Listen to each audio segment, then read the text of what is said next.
Hi everyone, and welcome to Deep Geek Live. Today we've got an open Q&A about A Song of Ice and Fire. We've got lots of questions coming up, some really good questions this time from my patrons. As always, I will try and pick up a few questions, or as many questions as I can from the chat as we're going through. I think this is going to be one of those ones where we just dot around quite a lot from different bits of the story, but I think there's a lot of really good stuff in there. I always try to start off by giving a little bit of a flavor of a few of the things going on around in the wider world of fantasy, TV, films, books. It's been a bit quieter this week, it has to be said, after all the excitement of the release date of House of the Dragon. A couple of little bits of an update on The Witcher, though. The first is that they have now officially started filming season 3, which is very exciting. In terms of timescales, what does that mean? Well, the last 2 seasons, they've roughly done 7 months of filming, 7 months of post-production, so you could say 14 months, looking like summer next year. That's roughly what I'm expecting. Certainly the second half of next year, or the summer of next year. Secondly, and related to that, they've announced a little bit more casting as well for season 3. And for those who follow the books, this is interesting because they've cast Milva as well as at least one of the rats. Now, what that means is that they are going to be covering in season 3 at least through to the end of book 2, Baptism of Fire, and possibly even, if they're looking at Milva, then into book 3, which is Baptism of Fire. So Time of Contempt book 2, Baptism of Fire book 3. So what we've been told is that book 3 is going to be, or season 3 is going to be focused a lot more in on the books. There is a very clear arc in book 2, it has to be said, Time of Contempt. So I'm expecting fewer shifts and changes in Witcher lore this time around, I have to say.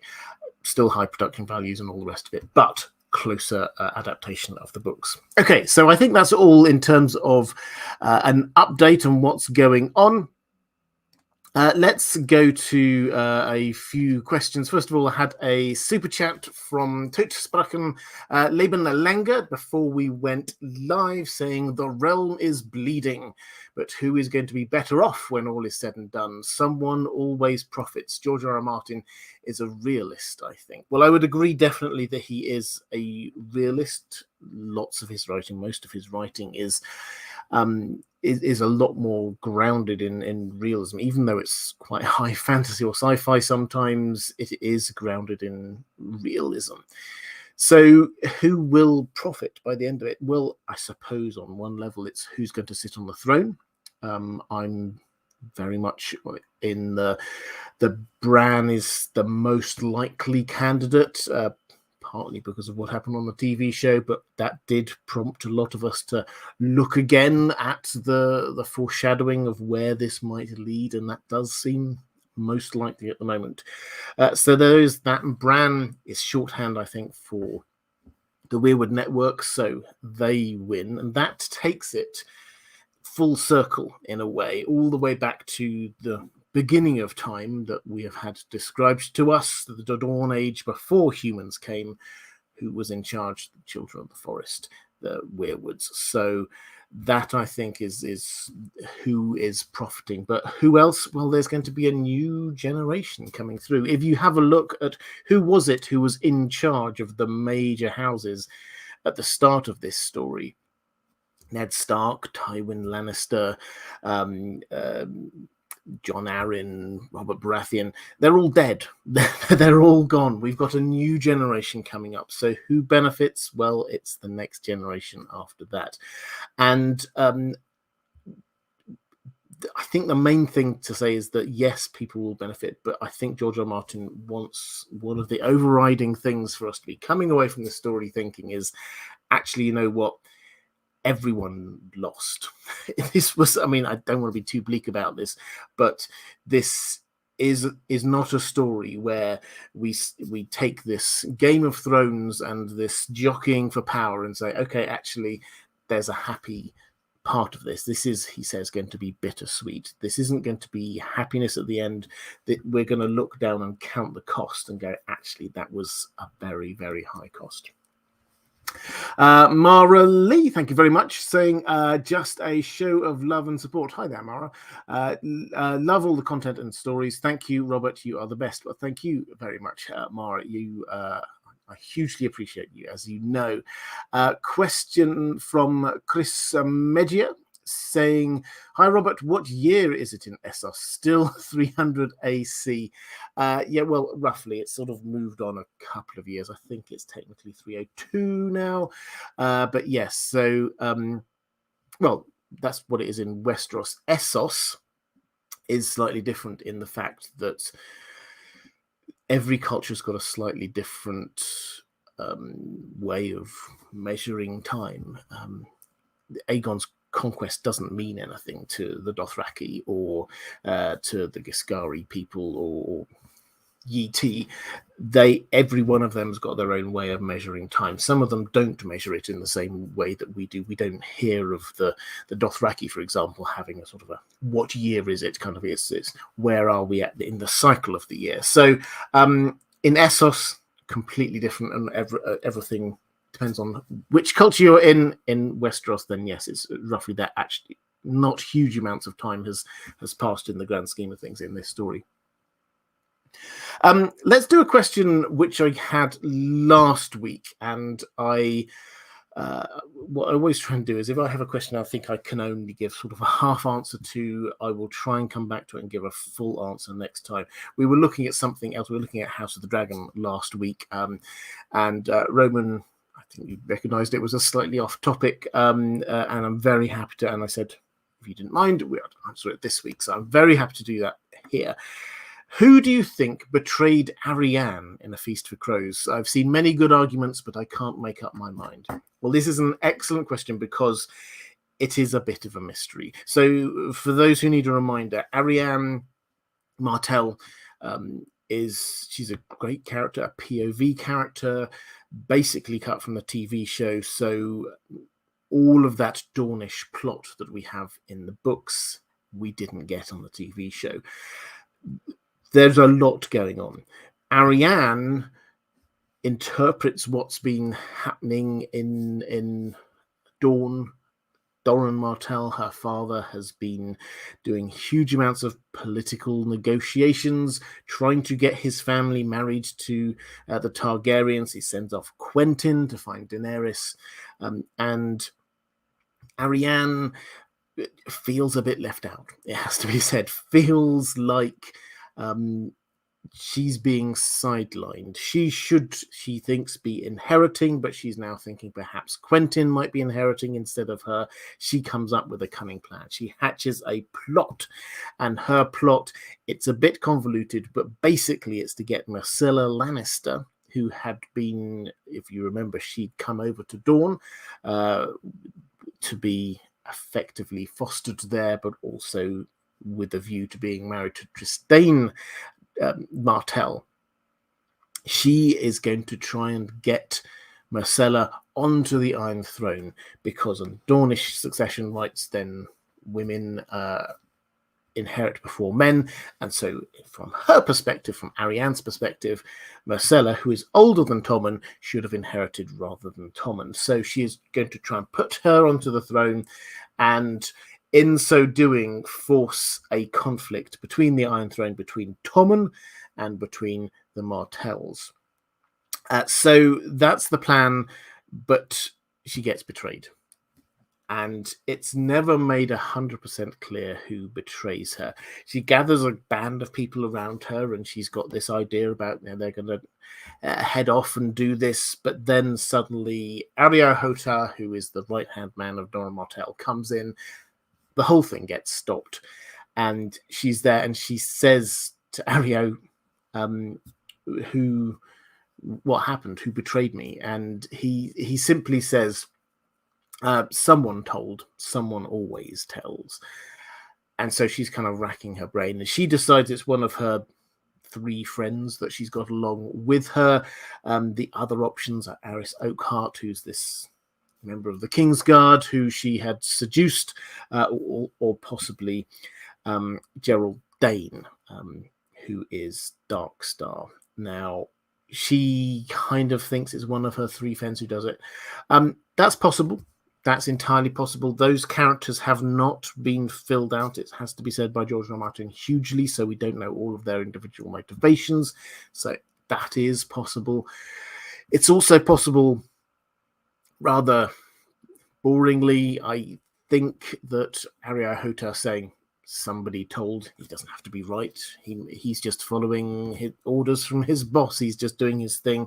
He doesn't know. So him saying somebody told doesn't actually mean somebody did tell. Maybe Doran, who is a clever guy, did figure out what was going on his own. That's boring option, but it's possible. The final possibility, though, if I had to guess at the moment, it would be Tyene Sand. The Sand Snakes are fascinating, and each of them have got a slightly different character. But Tyene is best friends with Arianne, and we hear several times from Arianne's POV about how she's got no secrets from Tyene, about how she trusts her implicitly. She never even once thinks for a second that maybe Tyene is the kind of person who might betray her, which does make you wonder, maybe she is the kind of person who might betray her. Tyene, just to give you an example of the kind of person she is, when Doran Martell chats to her and basically commissions her to go off and do a thing, and she asks for his blessing, and he sort of puts his hand on her head and gives her blessing, and she sort of holds his hand for a moment and goes away. The moment that she's left, the maester suddenly leaps up and demands to see Doran's hands, searching for a scratch because he thinks that Tyene might have just poisoned her uncle. That's the kind of person she is. Arianne doesn't seem to, if she knows this about Tyene, she certainly doesn't ever think about it. Why might Tyene do that? Well, she has her own agenda. Her agenda is to get revenge for the death of her father, Oberyn Martell, and that means revenge on, or probably killing, all of the Lannisters. That is what her objective is. She's going to be heading to King's Landing, I think, aiming to do exactly that. What would happen if the plan went through, if Myrcella did become put on the throne? The Lannisters and House Lannister would continue. So Tyene probably wouldn't like that. So it's entirely possible that she might secretly have betrayed her. But the fact is that George R. R. Martin has not told us. He has not given us the information we need to be sure on any of this. So until we do, we can just guess, I think. Mary Bordevik saying, does Maester Aemon know that John is Rhaegar and Lyanna's child? He and Rhaegar regularly wrote to each other to discuss prophecy, so it seems feasible. Yes, it's possible, but there's no indication that that's what happened. So in terms of them writing to each other, then the writing was when Rhaegar was there in King's Landing. This is before the whole Rhaegar and Lyanna thing. Rhaegar went off, got Lyanna, went to the Tower of Joy. Lyanna became pregnant.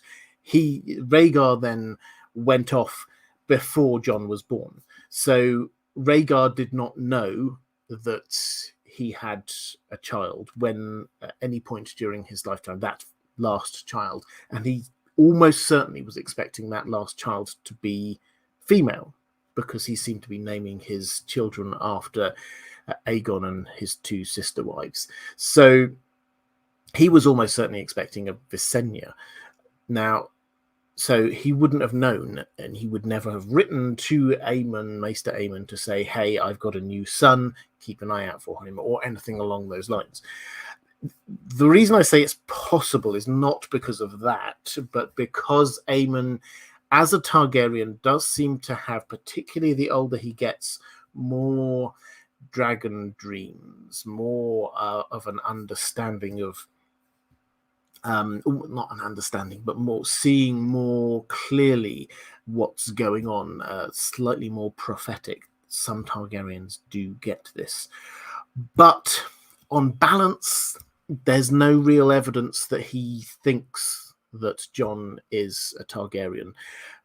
When he talks to Jon about the love and duty and gives him this lovely little speech about it, that's because he's talking about Jon's relationship to his father, Ned, and there's no point in that it seems to, Aemon seems to imply that that's not his real father, which would be the easiest way to get him not to go to war.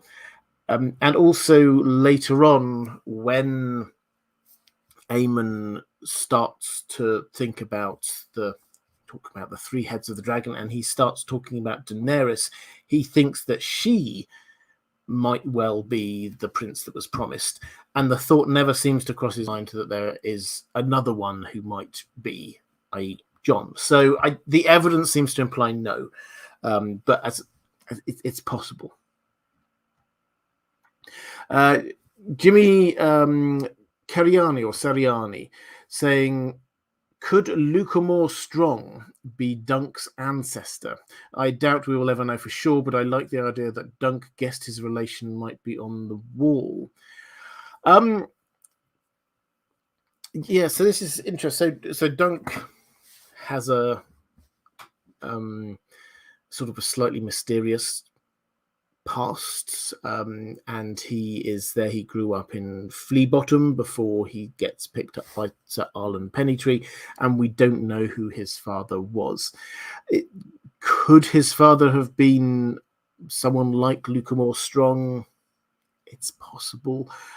Certainly, he seems to think that this is some sort of knight or someone who might have ended up at the wall. That's his thinking, but we don't know. And I tend to think this is one of those things that George R. R. Martin, I mean, he may hint at something, but I don't think that this is an important part of the plot. I think the important part of the plot is the fact that Brienne is going to be echoing Dunk's story to a degree, rather than Dunk is going to be echoing any of his ancestors' stories. So I think that it's possible, but it's more like, in my view, a reason for them to be going to the wall because George R. R. Martin wants to write a story at the wall, which is entirely fair. If he wants to write a story at the wall, he needs a reason for them to be going there.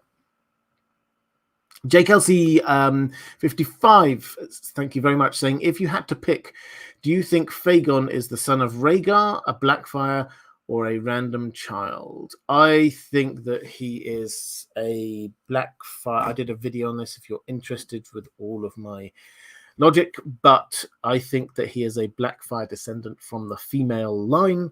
I think that his mother is Illyrio Mopatis's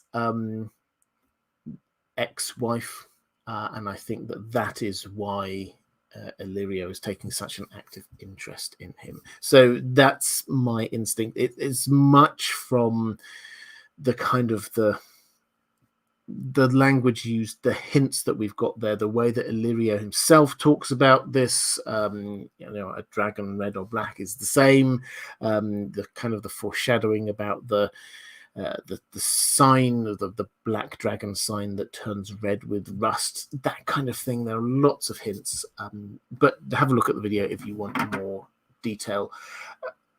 I think the greater point here for me is the idea that what George R. R. Martin likes to do is to show that a good ruler is not necessarily the one who should be, according to some lineage or other.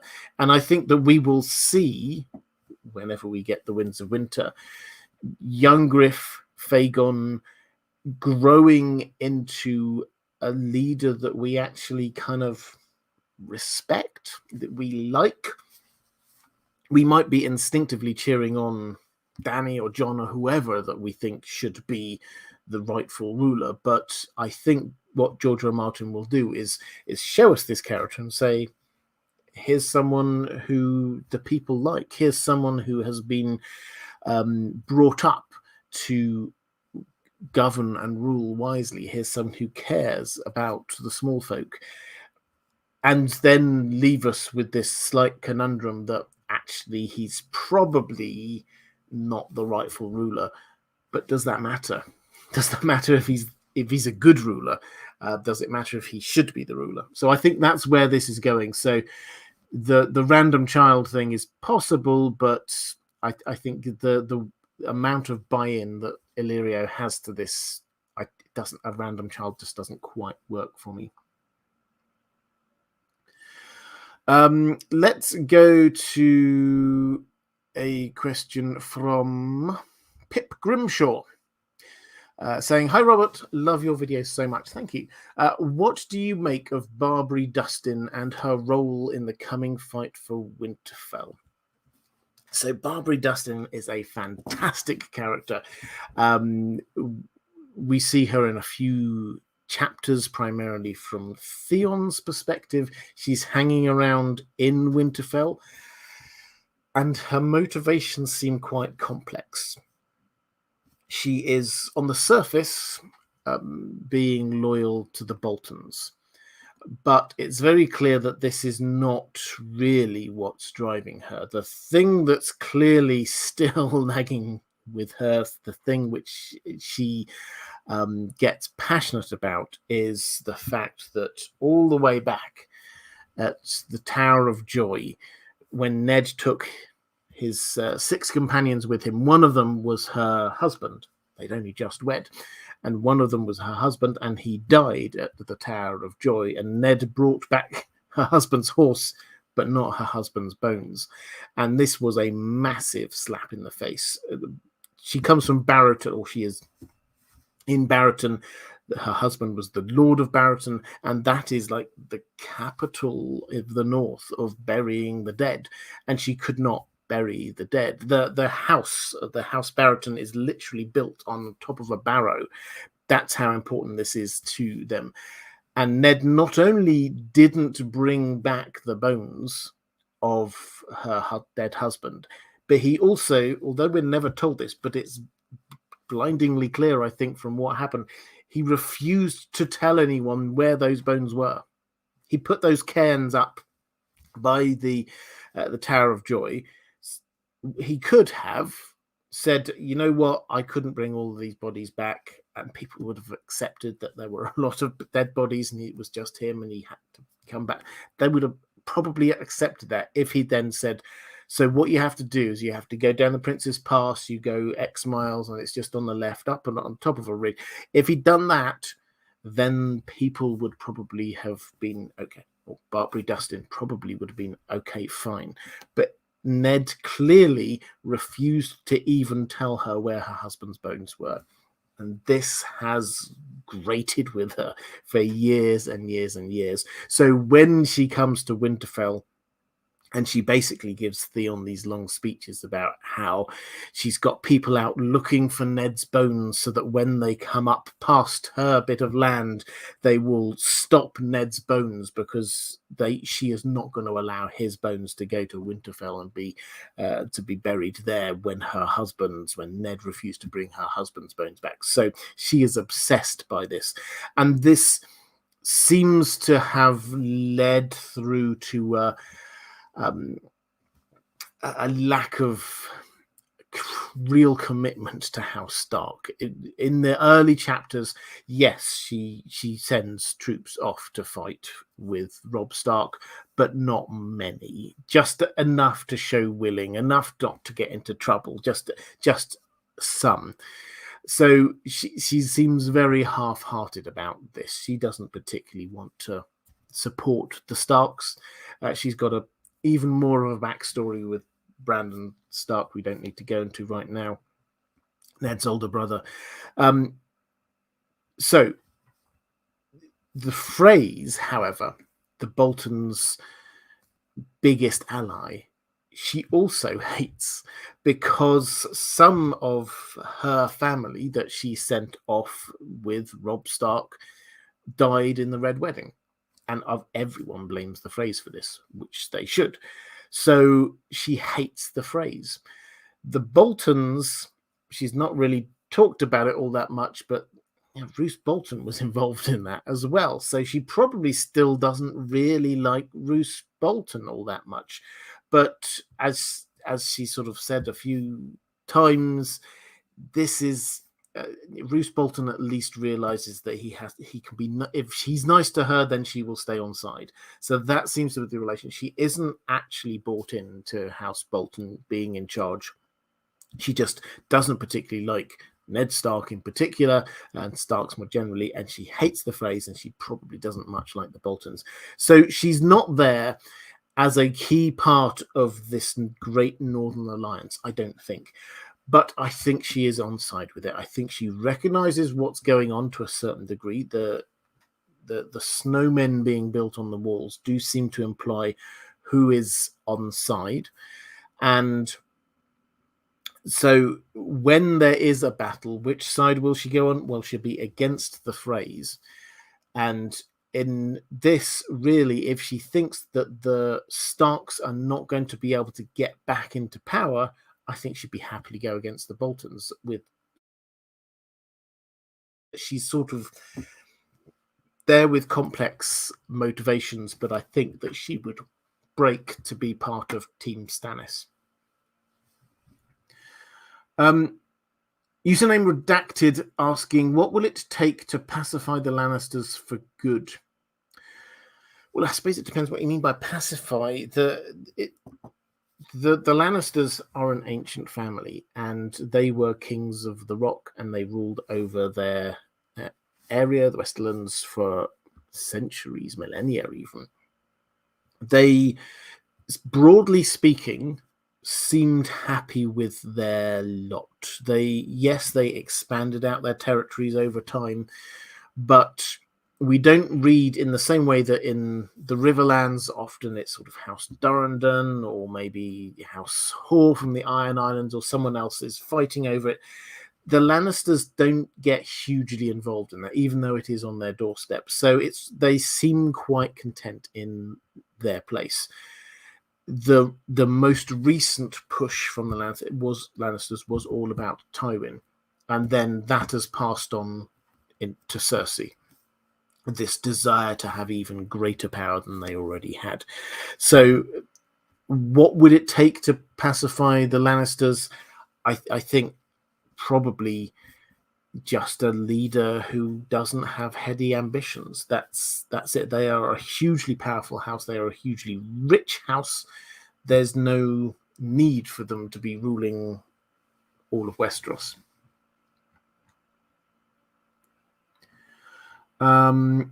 Shetland Apache saying, what's the over or under on Arya teaching Lady Stoneheart to change her face to redeem herself?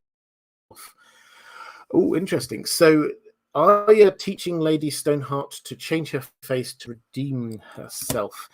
I think the first question on this, the prior question, is will Arya meet Lady Stoneheart? And that's possible. The second question, and when I say it's possible, I think Arya she's going to leave Braavos. She will come across back to Westeros and probably come in at the Riverlands, maybe exactly where she left to start with, and then she will be faced with this decision. And this is one of the things I thought they did really well, actually. He felt sure at the time this must have come from a George R. R. Martin conversation, because it just felt like him. She's there at the inn at the crossroads making a decision. Does she go south to finish off her list? She's got her kill list, her prayer. That's where Cersei is. That's where the Mountain is, Ilyn Payne, people on her list. Or does she go north, where she hears that Jon, who she loves, is taking Winterfell, is in control of Winterfell? What does she do? And I think she decides to go north. Will she meet Lady Stoneheart? I think if we shift sideways to what is Lady Stoneheart's role or arc here, it's tempting, I think, to think of Lady Stoneheart as not having an arc, because she's completely remorseless. She's just got one clear objective, this kind of revenge objective, and that's just going to carry on. But I think that is slightly understating the importance of who she was and why she has this need for revenge. What I mean by that is Lady Stoneheart, when she came back from being Cat, she comes back, and what remains of her, the only thing that remains on her is that of where she was previously, is this burning desire for revenge for what happened to her family, for killing Rob. And also, on a slightly more meta level, she desperately is trying to find Sansa and Arya, and also will be wanting revenge, I'm sure, at some point for the deaths of Bran and Rickon, who she thinks are dead. So what is her arc? Well, once she feels that those things have been avenged, or that she has found her children, actually her need to be there, she's only back because of this need for revenge, that will have gone, and she will be able to lay down her life. I think that is her arc. So what needs to happen? She needs to take revenge on the Freys. The Freys need to go. So this is why I think she and possibly the Nymeria Super PAC they're more likely than Arya alone to be taking revenge on the Freys.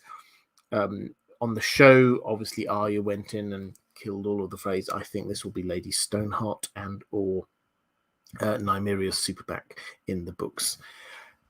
If she does that, if she finds Arya and Sansa, or has people who find them for her, and if she hears that Bran and Rickon aren't dead, that will be the end of her arc. So I think that is what it is. And so if we shift back now to the question of, will Arya teach Lady Stoneheart to change her face to redeem herself? I think no. I don't think that's needed. I think what is needed is for Lady Stoneheart to achieve the aims that she has set herself out. Reflective being saying, I missed a question from Pierre Davis.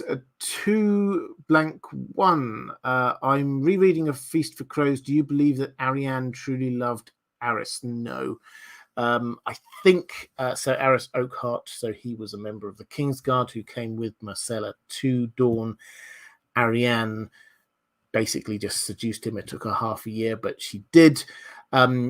Did she love him? I'm pretty sure somewhere we've got from her POV her thoughts saying she likes him, but she doesn't love him. And that's certainly borne out by her actions, that she doesn't weep for him. She's sad, but she doesn't weep for him. So no, is the short answer there, I'm afraid.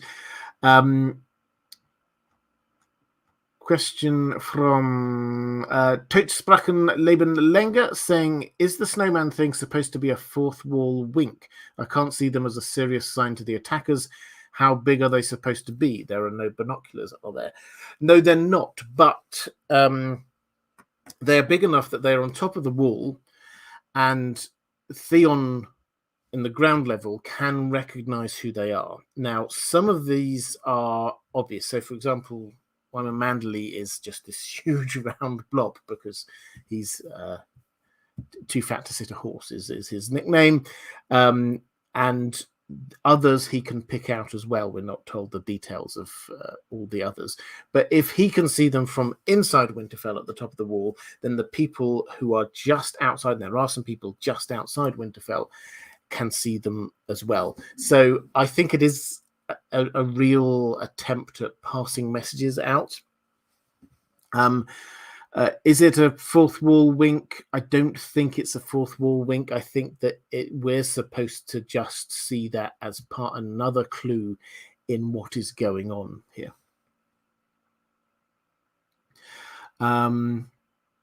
Britt Logan, thank you so much. Very, very generous. Thank you for that super sticker. I hugely appreciate it. Thank you. Question from Kaios Ballerina. Did you look into the dragon Alice Rivers claims she has in Harrenhal? A messenger saw it. I've seen some people float around the idea that it's the glamoured body of Caraxes. Can corpses even be glamoured? Well, can corpses be glamoured? I guess so. If a glamour is just making one thing look like another. I haven't looked in detail into this, but the idea that this is a glamoured dragon that is dead does, I mean, yes, you could glamour, but I don't think it would move because it's you're just changing the appearance. So if you're just if you want it to look like a different dead dragon or a dragon that's fast asleep and not moving, then I think you could do that. But I don't think you could take a dead dragon and then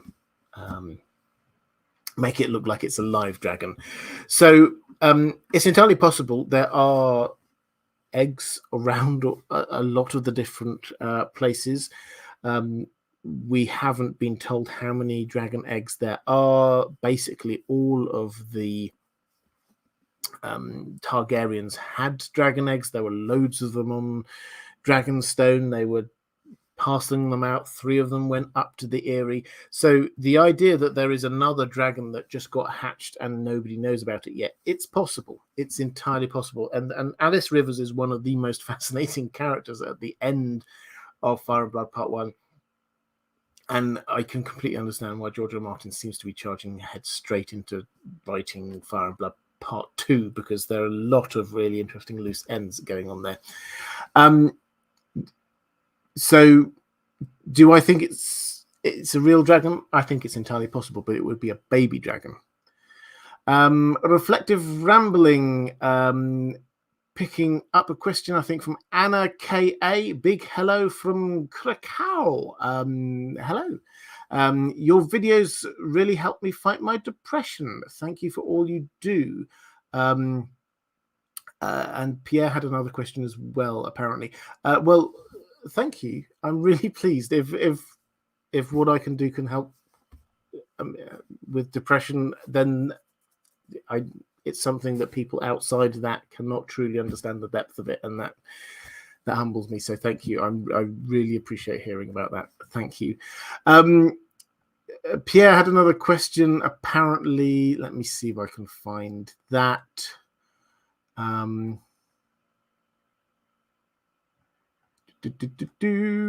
me go back.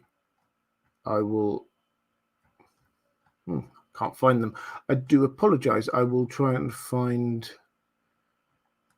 them in a moment. Let me just go to questions. I do know what I have. Cloaked One saying for Chad Bailey, another question. Why did Mandan Moore try to kill Tyrion? My guess is that Littlefinger had him do it after he realized that Tyrion knew about his lie to Catelyn about the dragon. This actually, I've got a question from one of my patrons, so I will wrap that question up with this one. So in the Battle of the Blackwater, we get Tyrion, who's out there on there's this bridge of boats across the Blackwater that basically Stannis's soldiers are charging across to get to King's Landing. Tyrion has gone out and is defending in the middle of the battle, not his strength, but he's doing it anyway. Turns around and he finds he's being attacked by Sir Mandan Moore, member of the Kingsguard, who very nearly kills him. But for Pod intervening, he would have been dead, and he gets that huge scar that sort of cuts half of his nose off. That's from that. Now, this is left as an open question. Who did this, who hired him effectively, because it doesn't seem to be anything that Manda Moore personally had against Tyrion. Tyrion obviously thinks about this, and he thinks, I don't think I've done anything against him personally. So somebody must have put him up to this. Tyrion comes to the conclusion that it was Cersei.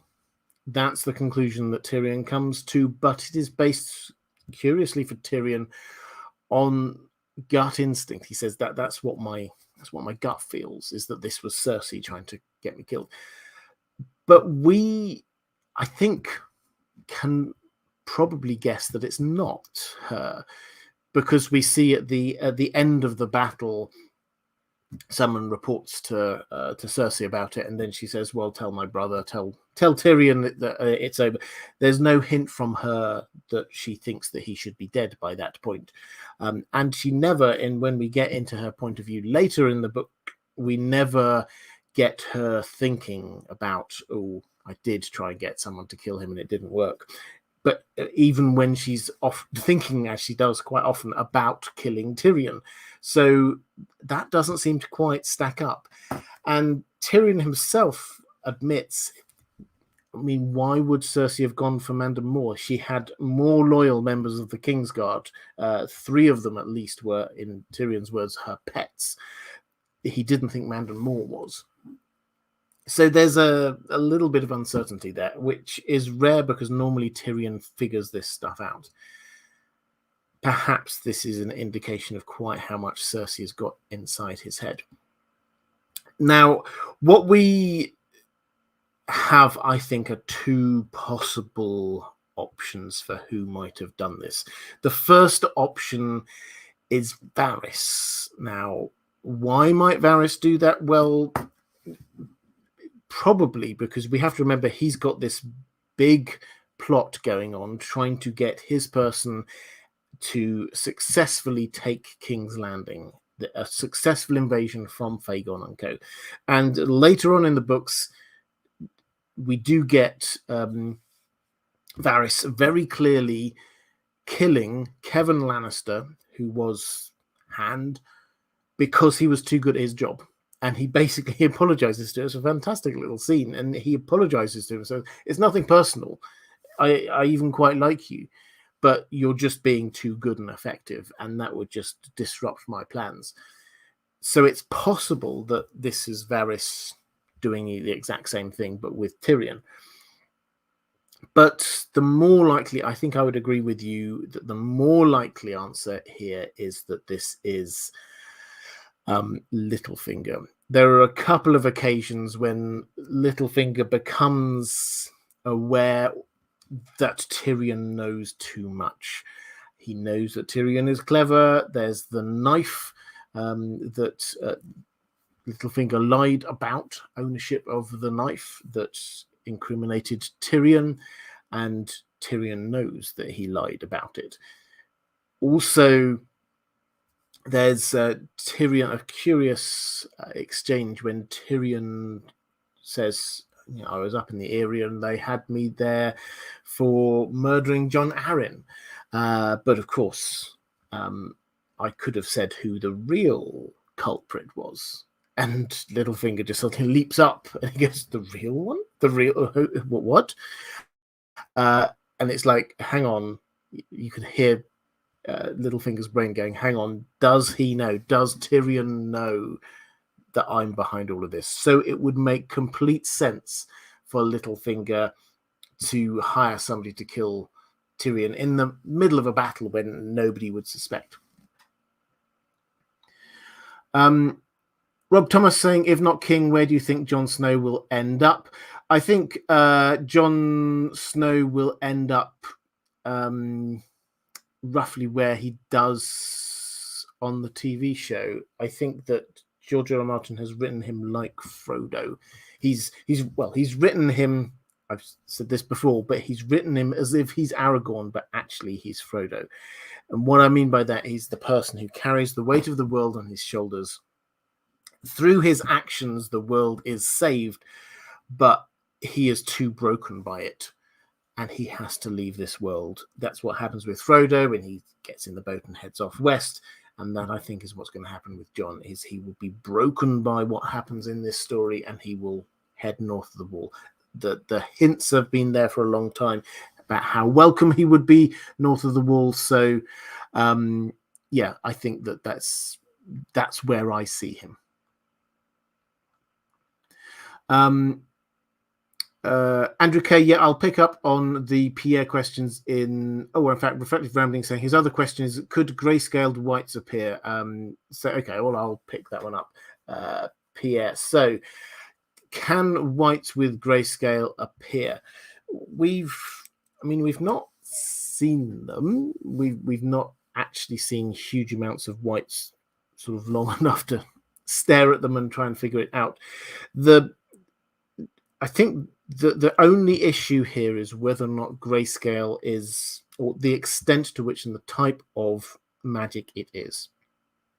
But generally speaking, if someone has grayscale and they die before turning into like a stone statue, then there's no reason in theory why that they could not be reanimated as a white. The reason being, as far as we understand what's happening with the others and the whites, is that the others seem to have a sort of a perverted mirror version of the kind of green seeing and skin changing abilities that someone like, say, Bran has. So Bran can go into a human body or an animal's body, and he can take control of their mind and he can make them do stuff. The others seem to be able to do that to dead creatures. So that seems to be what's happening. And we haven't yet found anything that says, but not if you died from this. So it's literally just animating a dead body and animating a carcass. That seems to be what's going on. Would grayscale matter if they died of grayscale in that it had covered their entire body and they turned into a stone man or a statue? That could not be animated because it is a statue. Then it is a stone man. So it depends on the extent of the grayscale, I think, is my best answer. And question, I think that's me caught up on all of the back ones, but I'm sure that the moderators who are doing a fantastic job, by the way, moderators, thank you. If you are watching this live, the moderators do an amazing job, not just helping me spot the questions that I've missed, but also if there's any bot attacks or anything like that, they do an amazing job. The moderators are fantastic. If you're watching live, please give them a little bit of love in the chat. Thank you. Smith Crazy saying, thanks as always for your thoughts. What do you think will be the fate of Balon Swan?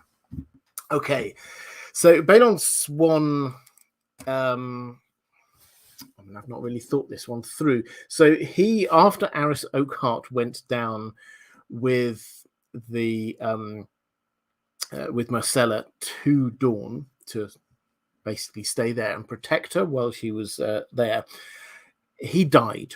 He died as part of during Ariane's sort of mini rebellion. He died. Then we get Balon Swan, who has come down, has been sent to Dawn to say, can we have Myrcella back now, please? And they're all heading off. So a group of them is now all heading off back up to King's Landing, including a couple of the Sand Snakes, who almost certainly have got their own agendas going on. So what's going to happen with Balon Swan? I think there's a fair chance that he will die at some point, perhaps during the journey, but also perhaps when he gets there. I don't think that he's going to be as important a character as Aris Oakheart, so I don't think it makes a huge amount of plot difference whether he dies en route or when he gets there. I will have a look at this. If I come up with a better, more detailed, more nuanced answer than that, I will let you know next week. But I think he will die, but I don't think it matters hugely when or where. The loaf of bread saying, is Lightbringer a metaphor for a loaf of bread? That's a very meta question. Definitely, I think is the answer, in that a loaf of bread is a staple of life, and Lightbringer, light itself, is important for life. So yes, let's go with that. Kartik Prabhu saying, my tin foil is that Jack and Hagar is secretly Dan the dog. Joke.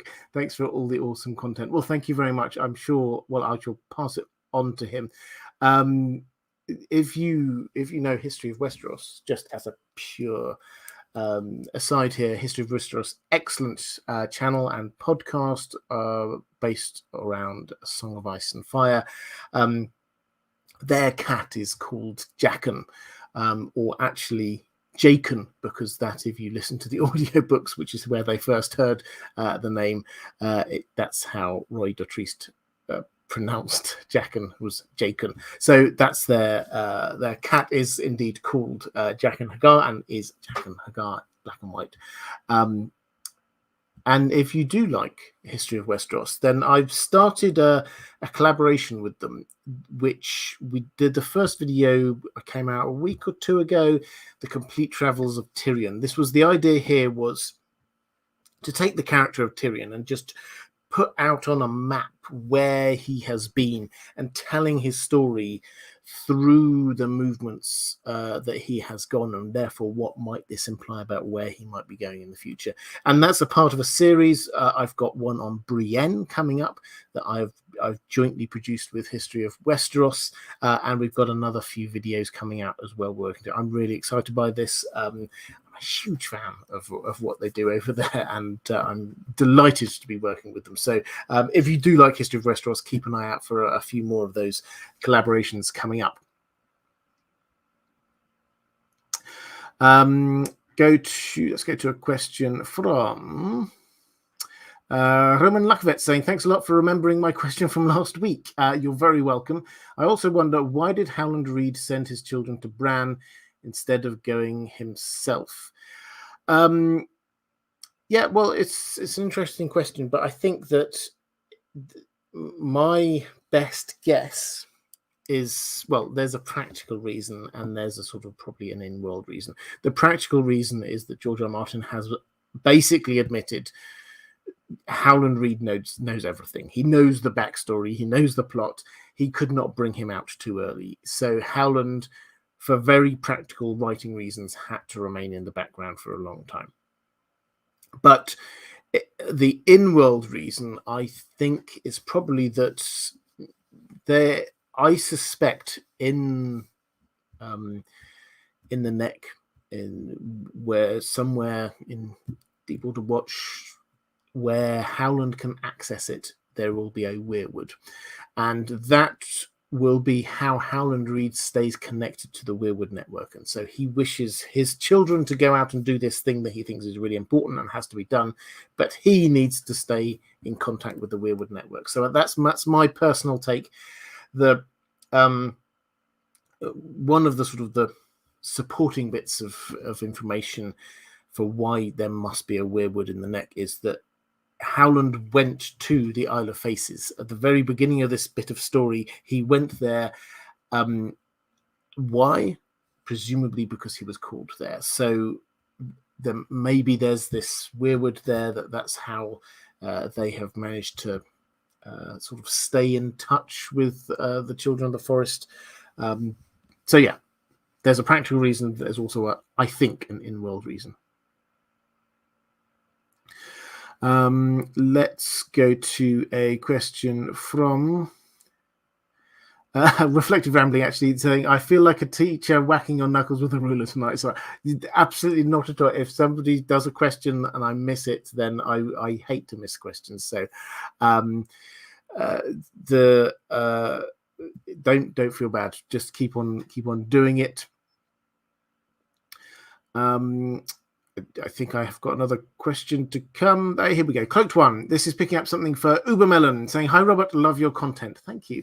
Why does Ned still try to rescind the order to kill Dany after Robert was fatally wounded? Presumably, Jon Snow wouldn't be in danger anymore." I mean, I think he's a good man. It is Ned. I think that's the main thing, is that he doesn't want to see people unnecessarily killed. I mean, why would you? There's nothing. I don't think there's much there. Ned's problem is that he is too good a person for King's Landing, and so he should have just ignored that, just got on with it, and then launched his coup straight away. Agreed with Renly. He didn't do any of those things. He just hummed and hawed for a little while, and then just like went in and asked kindly for people to step aside and do the right thing. That's not what works in King's Landing. So why? I think it's as simple as he's just a good human being. Question from Winterfell saying, "So happy to be here." Well, welcome. Can you explain the connection between Grey Wind's name and Robb? I have read many different explanations, but want to hear yours. Well, yes. So this is based on the idea that the wolves' names, the direwolves' names, are connected to the fate of their owner.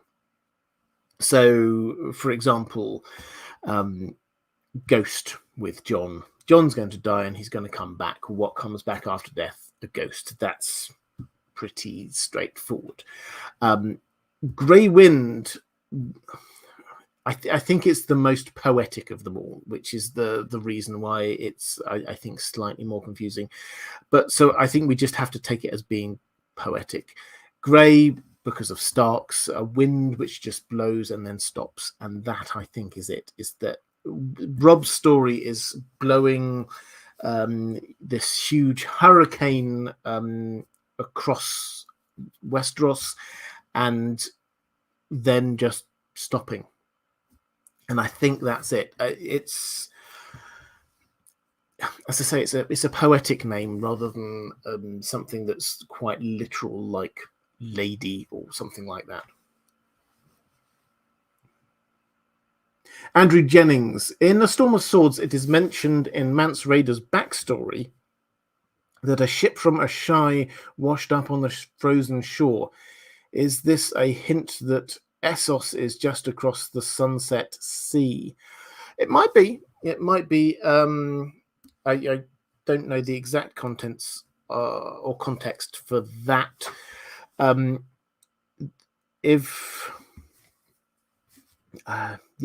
Asshai, I think it's in the early books, then we certainly, or earlier books, then Asshai had a much greater prominence, and this idea that it is an important place where people could go to, even though it is scary and far away, was one of the things that George R. R. Martin was trying to build up to. He wanted it to feel long way away, but just about doable. For example, Jorah Mormont suggests it to Dany as a place that they could go. We get a few people talking about people who have been to Asshai, that kind of thing. So it's this feeling. Miri Maz Duur, for example, from Asshai. So we get this feeling that Asshai is possible. George R. R. Martin did change his mind, and Dany almost certainly now is not going to go to Asshai. So I think that's there, but yes, I think that we've got plenty of clues that there is a circular world. He's told us this is a circular world, so there's no, or a globe, so there's no real secret here. Yes, if you go further east from Asshai, then eventually you will come around to Westeros. Abby saying, "Hi Robert, I'm en route to my hen night in Edinburgh tomorrow. Do you know of any Westerosi wedding customs I can adopt?" Well, first of all, congratulations in advance. I hope you have a fantastic time. Edinburgh is a wonderful city. Quite steep hill though, that Royal Mile, so just be careful if you've had a few drinks. But Westerosi customs, well, the problem is that the ones that spring first to mind are ones that perhaps you would not wish to adopt. So they're definitely obviously the first night and the bedding ceremony. I'm trying to think of some good. I'm going to throw this one out to the chat. Actually, if anyone can think of any good wedding traditions that we have, I would. I mean, one I'll throw out there is what was at the Purple wedding, which obviously this is Joffrey's wedding to Marjorie, and the I've never seen this. I've no idea whether this is even something that you would want to do for animal welfare reasons, but the massive pie that you cut open and then all the pigeons come out of it, that would be wonderful. So why don't you take that? But it's just the or a book. Here's another one. Sorry, I'm going off on one. I'm now thinking through the different wedding ceremonies we have. Tyrion gives a fantastic book. I've got a question about it later. Tyrion gives a fantastic book as a gift to Joffrey, and also Jorah Mormont gives a wedding gift to Dany of some books, which, as a complete aside, George R. R. Martin was asked about relatively recently, so within the last 10 years or so, and was asked, did Dany ever read them? And he said, nope, she never did, so she doesn't know what's in there. But you know someone who does read a lot and who is heading for Marine right now, Tyrion.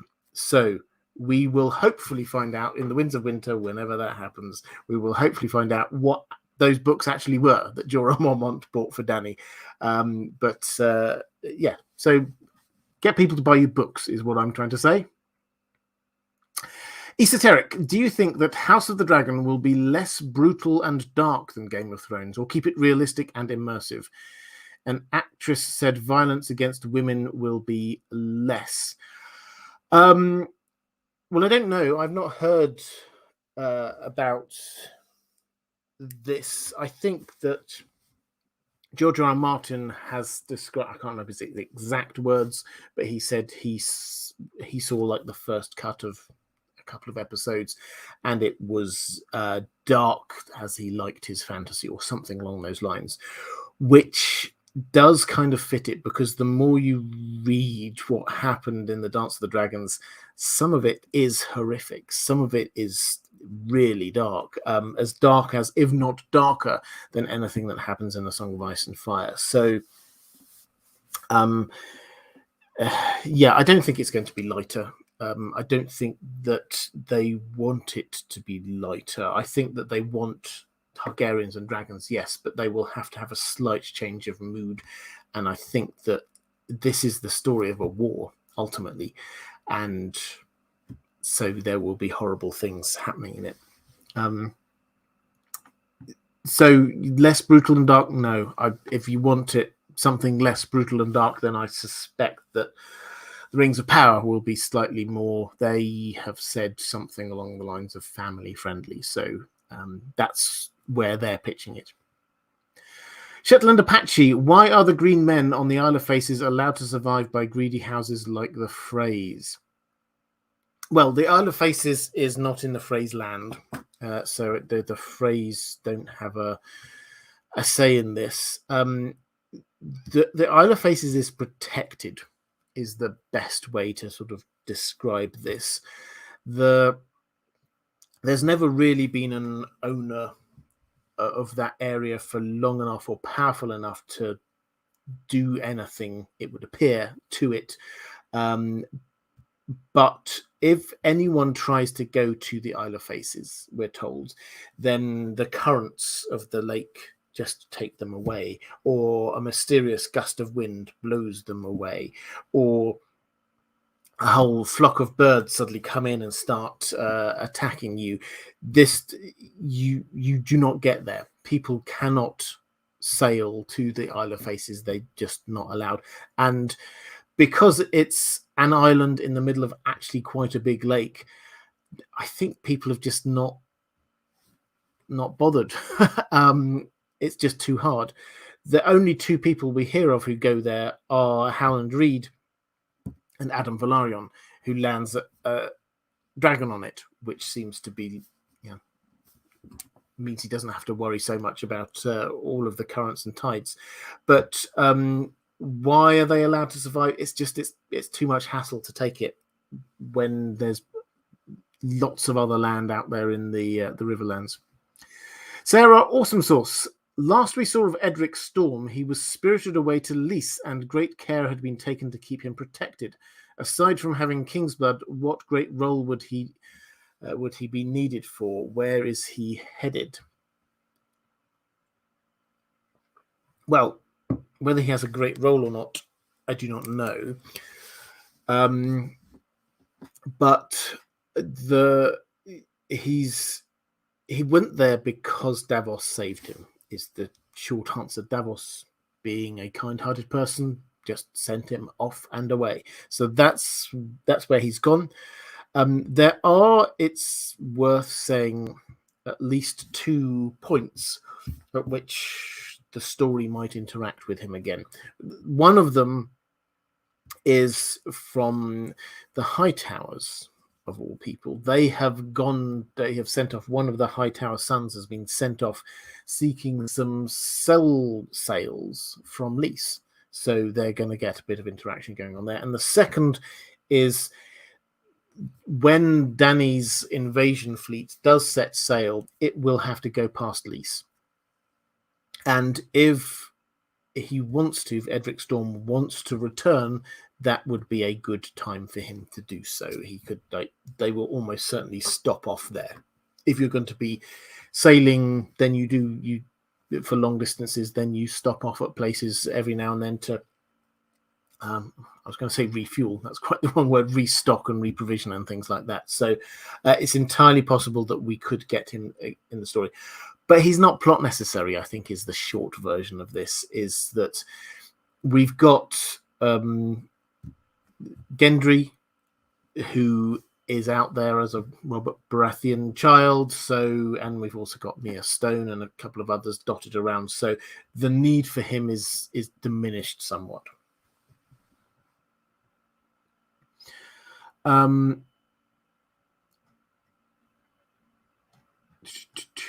get to questions from.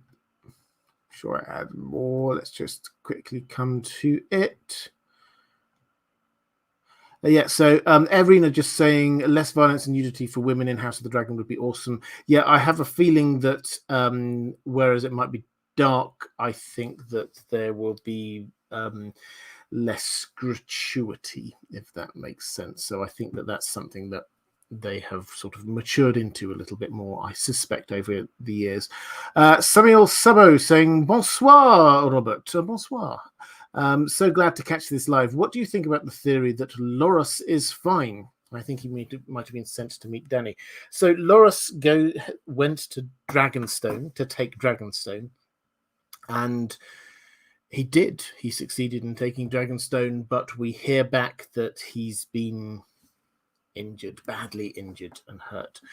The theory is maybe he isn't, because nobody's seen him yet. So obviously that leaves the literary option open that he isn't, and that this is just a big trick. In terms of being sent to meet Dany, I mean, I think it's a matter of who has sent him to meet Dany. I like the idea, but I haven't seen any evidence for it yet. And George R. R. Martin has got a lot of people going to meet Dany. I think the plot need for him is going to be met just as well if Dany arrives and lands at Dragonstone, which is a logical place for her to land, and Loras is there, and Loras joins her side. She will be like Fagon, she will be building her Kingsguard, and to have Loras Tyrell as a member of the Kingsguard would make a lot of sense. So I don't think there's a plot need for him to go east, but but I mean, I like it, but I haven't seen the evidence for it. Rob Thomas, do you know what happened to Firebolt's son? This is going back in time. No is the short answer. I will dig into that and come back to you next time if I get a good answer on it. Curse Ballerina. We know either from Tyrion or Jaime dialogue that Cat was supposed to be spared in the Red Wedding. Why? What use did they have for her? Well, that's an interesting one. I think it's a matter of ending. If you look at the political situation here, what was needed? What was needed was ending the Stark army being there, being a threat to the Lannisters. That was what Tywin Lannister wanted. He wanted to kill Robb Stark to end what Robb Stark was doing. Robb Stark was being a real pain for him. So that was necessary. And killing off and capturing generals and captains and people like that. That was all needed. Cat was, and Tywin Lannister has got a good track record on this, was the kind of person who he would view as being a useful prisoner. He was furious when Joffrey killed Ned Stark. He was just, why on earth did you do that? What possible need was there to do that? He could have been used, and with him dead, that just made the rest of the Starks really angry. If Cat had been kept alive, she could have been a useful prisoner, and it also would have made. And remember, Cat is not just a Stark, but she's a Tully, and she's got. Tywin will have been very aware her sister is currently effectively at that time ruling in the Eyrie. So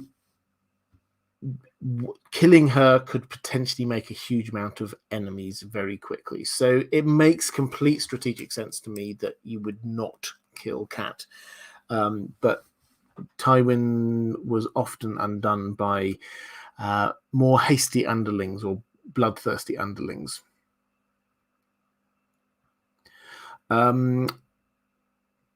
Vet the Warlock saying, I've been rewatching Explorer's Guide to Westeros. That's my Traveller's Guide to Westeros. I love it. Thank you. Just finished the Iron Islands section and wondered what you think Naga's bones actually are. Well, yes, so for those who don't know, I've done a Traveller's Guide to Westeros, just going through all the different parts of Westeros, and then I went on to Essos, just exploring them. Naga's bones on Old Wick are they look like the ribs of, and we're basically told this is a great sea dragon. I tend to the view, we've not really seen these up close enough to know, but I tend to the view that this may have been a weirwood grove back in the day that has just become cut off from the mainland, and the trees, we know that weirwood trees, they just turn to stone. Takes them 1,000 years or more, but they do, and that could then be what we've got left here. That would seem to last more than bones, which probably wouldn't, in the sort of the salty air, have survived quite as long. So yeah, that's my instinct, and this is along with my instinct of the Iron Islands once having been closer to or more attached to the mainland of Westeros, and then got sundered in some way, perhaps with the Hammer of the Waters, when we get the neck gets partially submerged. Again, this is headcanon rather than anything else. If the neck gets partially submerged, then perhaps the area around the Iron Islands, that all gets washed away, whatever might have been linking them to the mainland. They're along roughly the same kind of area there. So I don't know. Before that, maybe there have been weirwoods. It's entirely possible.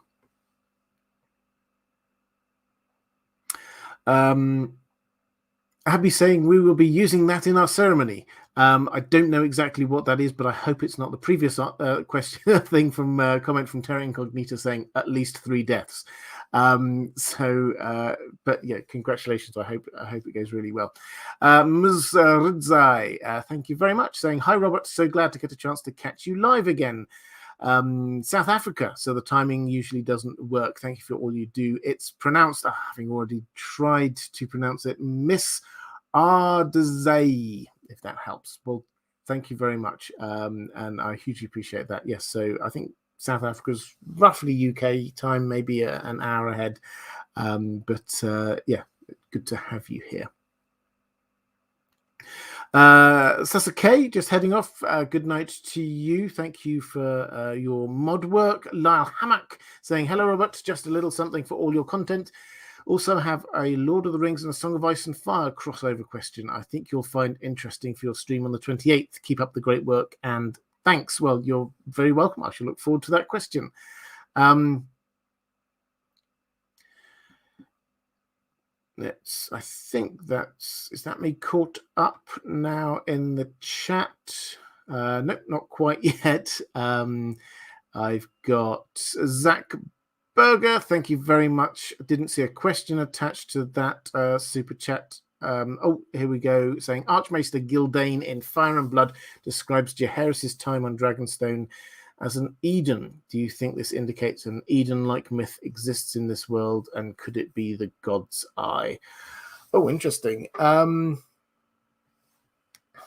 think that's just a language usage thing, that it's in English and that is the word that we kind of understand. It's kind of Gildane he's a Jaehaerys fanboy. The more you read what it is, you just think this guy loved what Jaehaerys did. He thought Jaehaerys was amazing. He talks about times being this golden age, about Eden. When Jaehaerys died, even people in Dawn ripped their clothes and wept. And it's like, Dawn's not part of the Seven Kingdoms at that time. That seems quite unlikely. So, yeah, I think this is just hyperbolic language by Archmaester Gildane, and to try and make his favourite king sound even better. Not that I'm against Jaehaerys. As Targaryen kings go, he was pretty good. But it's very clear that Gildane was a big fan. Audio Dregs saying, keep up the great work, Robert. Thank you. We love you. If you had to choose a city or village to live in, one in Westeros, one in Essos, where would you live? Ooh. Well, I mean, I have been asked this before about Westeros, and my answer is basically somewhere in the Reach. I think Highgarden, actually, when you just read it, it sounds delightful. It's a castle built to look beautiful, and you have this almost idyllic sounding life. There's the river that runs through the lands where people get on boats and just sort of float down the river and then get off onto islands and have picnics while people play music, and then the scent of the flowers and all of the fruit trees is just wafting. It sounds amazing. So Highgarden would be a delightful place, and it's very close to Arbor Gold for all of your wine needs. In Essos, I think it's a lot harder, to be honest, because a lot of it we don't know about, and a lot of it's got some really quite troubling slavery issues going on, to be frank. I mean, in terms of what sounds nice, Least does definitely sound like a very nice place. I think I'm fascinated by Yi Ti, though. That's as a place with huge amounts of history and culture, I think very happily settle down there. It seems very civilized, and it seems like there's a lot of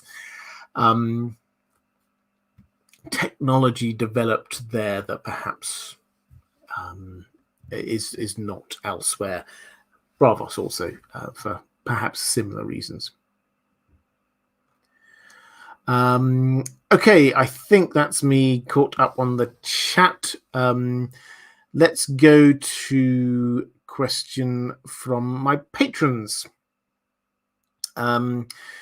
Shar saying, how smart a king is Bran expected to be? When deciding to go to the Crow, he tries to think through things as his father would have, who we know not to be that politically savvy. Well, I think we always have to point out Bran in the books is a child. Of course, he's going to try and think about what will my dad do, because suddenly he's finding himself having to be like the Lord of Winterfell. He is the Lord of Winterfell, effectively. So what else would you expect a child to do than to think, okay, well, the person I saw doing this was my dad, therefore I will try and do what he did. So what kind of king are we expecting to be if he's king at the end? I think a very young one, and I think one that is hooked up to the Weirwood network and is therefore working. I don't think we're necessarily expecting the same kind of thing that we had in the show, where Bran's just like really vacant and sort of like, oh, it's not me anymore. It's I'm that person's gone. Maybe we're going to go down that route. I don't know, but I think clearly the Weirwood network will be working through him. So what kind of king will he be? I'm struggling not to say a wooden king, but that is basically what I think we're looking at. Zachalok was asking about that was the question about Mandan Moore, which I asked answered a little bit earlier. Lady Pushkin saying, hi Robert, when Bran has visions, is he time traveling or just seeing? I'm thinking, for example, early Winterfell and the Tower of Joy. Well, the Tower of Joy he's not been to in the books. Early Winterfell he has, and it's immediately apparent he seems to be seeing through the Weirwood tree. That seems to be what's going on. But there's another element to it. He seems to be sort of experiencing it as well while he's there. And he's been told very clearly by Bloodraven that whereas at the moment he can just see through that through the tree, in the future he will be able to, when his powers are greater, go beyond the trees. So is he time traveling or just seeing? At the moment he's mostly just seeing, but he can, in the future, he will be able to do more. Now,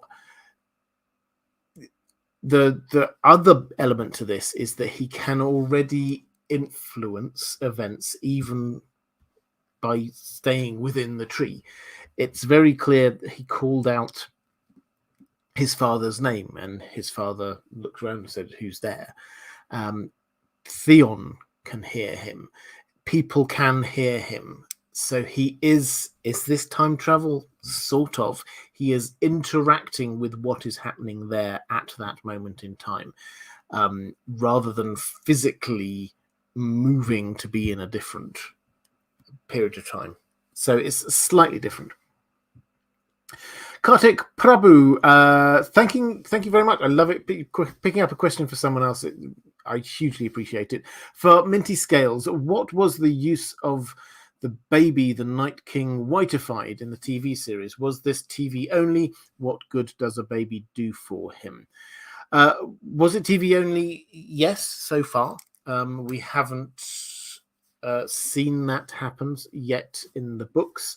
There's the question of what happens to Craster's sons, but that's not really answered in the books. On the TV show, the answer seemed to have been, this is what makes new others. They take a baby, they turn it into an other as a baby, and so presumably it grows up and becomes an adult other, an adult White Walker. They didn't really tell us after that. They, having shown us this, they didn't really then show us anything much more really about their culture, what was going on, how they grew and expanded, what was the deal with all of this. Is the Night King the same person we had in the past? I can remember there was the cave paintings that we had there, which seemed to show him with the beard. Does that mean that he was shaving, or was it a completely different person? There were lots of questions. In the books, we haven't got there yet, so we simply do not know what the deal might be. I've talked about Craster a bit before. In fact, I've got a video I'm making about Craster. It seems very clear to me that Craster was not giving up his children or his sons, knowing that they were going to be taken away used for a specific purpose. This wasn't some kind of clear contract deal that they had between the others and Craster. This was just worship. This was just providing a sacrifice to the cold gods, as he calls them. That was what was going on there. So from his perspective, there was none of this. Maybe it happened. We just haven't got there in the story. We haven't been told about that bit yet, unfortunately. Andrew K saying, in the books, I suspect that the babies sustain the others via energy transfer or something rather than becoming more others. The show version would diminish the need for whiting. Yep, absolutely. Lady Pushkin saying it's a bit like the Changeling, maybe. Well, yeah, this is quite in tune with what George R. R. Martin, when he has explained what the others are like in the books, he does talk about them as being ethereal, otherworldly, like the Sidhe, like the fairies of ancient lore, who would take children away and put in changelings. So there's that feeling there, but we don't seem to have this. They get replaced; they're just taken away. Vet the Warlock saying, do you think Euron may go to the Isle of Faces? His love for magic, his eye symbolism, and his ego seem to make it a possibility to me. Yeah, I think it's possible. I think that his stated aim is to become a god and to cast down all gods before him. Now, how is he going to do that? Well, destroying other religions. He will destroy, I'm sure, the Starry Sept in Old Town, which, before we get the Great Sept, was the heart of the faith of the Seven. I'm sure he will be. He's got the damp hair, his uncle there, who he's using and trying to break his faith effectively. So that's that religion he's trying to do away with. The Weirwoods is a religion, the old gods. He will be trying to deal with that, I think. So where would he go to do that? The Isle of Faces makes sense. I don't think that's in the near future, but I love the idea that in the battle we get to see in Fire and Blood, it'll be in House of the Dragon as well, where we have a dragon fight above the god's eye. That I would love to see, and echoed in A Song of Ice and Fire. Euron on the back of a dragon. I think that Euron will get a dragon in the books. I think Jon will have a dragon in the books, and I think that they will fight over the God's Eye Lake in the same way that Aemond and Daemon fought above the God's Eye. That, I think, is and Aemond. Let's not forget Aemond One Eye. The echo does seem to be there across to Euron. And Aemond was also known as Aemond the Kinslayer. And Euron is also definitely a Kinslayer. So I think the echoes are there. And maybe he was going to attack the God's Eye, was going to attack the Isle of Faces, and Jon happened to be there, and that's where the battle happens. I don't know. It's all still headcanon, but until it happens, but it kind of makes sense to me. Sir T saying, do the harsh snows of winter reach Dawn? Is there anywhere in Westeros that's a sanctuary against the winter? Surely some lords would prefer to leave. So do the harsh winters get as far as Dawn? Well, some bits of Dawn, yes. So Dawn, yes, it's got that very arid, deserty bit in the middle, but the Red Mountains, which sort of border it to the north and the west, they definitely will get affected by the winter. The bit further south of that, there's no. I don't think we really hear that winter, certainly in terms of the snows, hit them. But on a particularly harsh winter, then I'm sure that the temperatures come down. And I don't know. Maybe it extends even further. Let's go to a question from Robin Isomar. My question is about young Griff. John Connington must believe that he is the son of his late friend, and the Golden Company must believe that he is a Blackfire. But who does he think he is? If he believes he's Aegon Targaryen, he must also think that they're tricking the Golden Company, who would never fight for a Targaryen. If he doesn't, he's lying to John Connington, whom he presumably cares a lot about, which doesn't seem like the kind of thing he would do. What do you make of this web of deception? Well, I mean, it's an interesting one. What does he think? I think he thinks that he is Aegon. I think he's been told he is. I don't think that this would work if he'd been told that you are somebody else, but you have to pretend from now on that you are this person. I don't think so, and that certainly doesn't seem to be what any hints that we've got that he thinks that he's not. John Connington, I would agree, definitely thinks he is as well. The Golden Company, however, I think is a slightly different issue. Now, we always have this idea the Golden Company would never fight for Targaryens. And Tyrion comes out with this line to Illyrio, and Illyrio just sort of says, what, it's a dragon, whatever color it is, does it matter? And Tyrion basically just goes, well, I congratulate you on your negotiating abilities then. And so the clear implication here is that they might think that he's a Blackfire, but it is entirely defendable to the idea that it doesn't matter. The Golden Company, we should contextualize this to say, is not what it once was. It was set up purely as a continuity Blackfire invasion force. That's what it was to start with. And yes, it was used a few times in that way, but the last time there was a Blackfire pretender that was there. It was Maelys Blackfire. That was 40 years earlier. And at that point, the male line of the Blackfires died out, and everybody just thought, that's it. There are no more Blackfires left. What happens with the Golden Company? Well, they appear to carry on fighting, doing their contracts, but they do still want to go back to Westeros.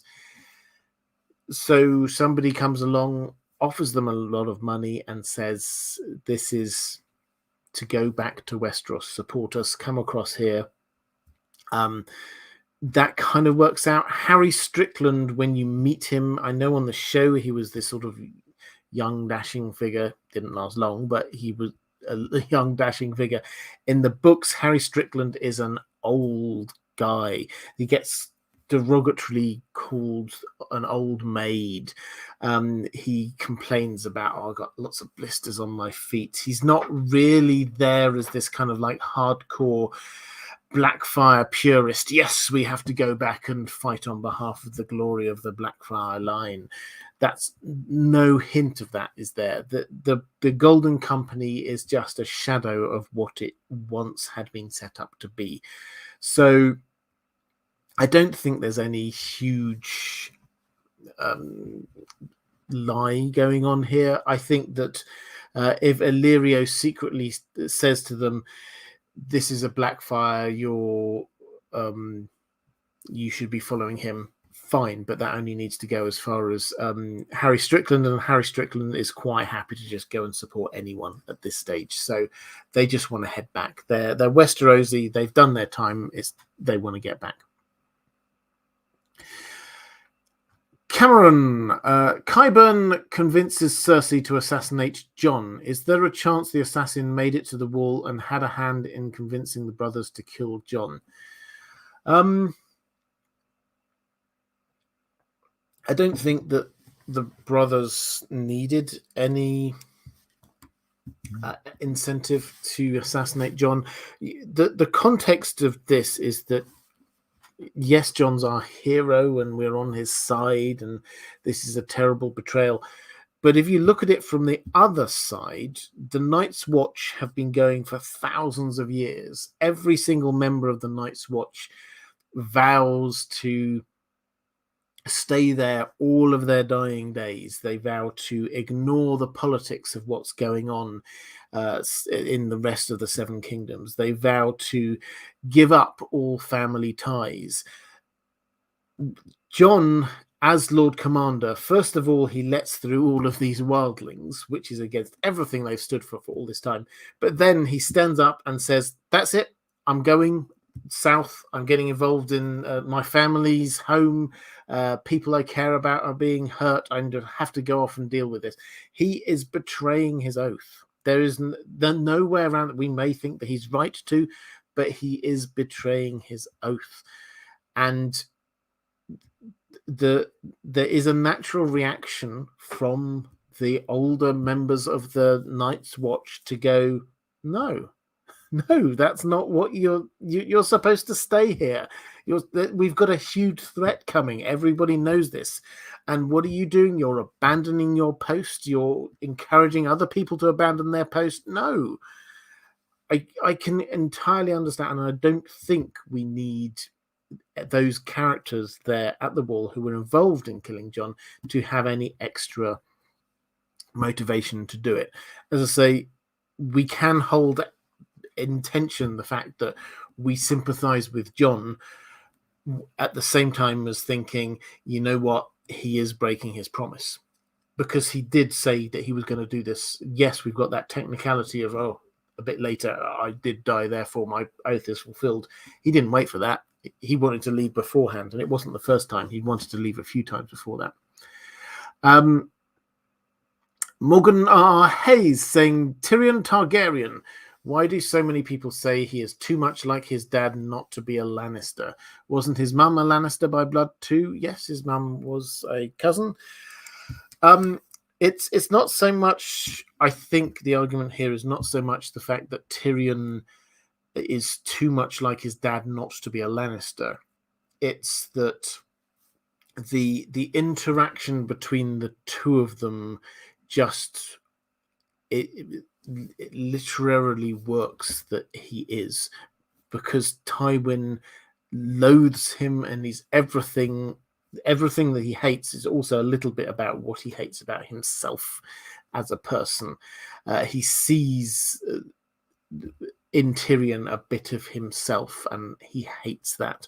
So that is the kind of the dynamic that George R. R. Martin here is creating. I don't.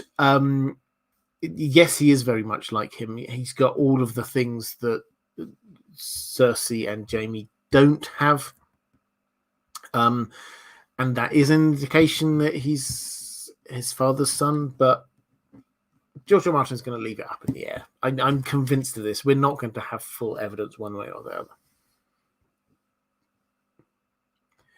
other. George R. R. Tolkien, your username gets me every time. Salutations, Sir Robert. Valar Morghulis, Valar Dohaeris. So what are the chances of George R. R. Martin leaving Jon Snow dead? I keep thinking of how much he hated Gandalf being revived after the whole Balrog situation. Yeah, I mean, this thought has crossed my mind as well.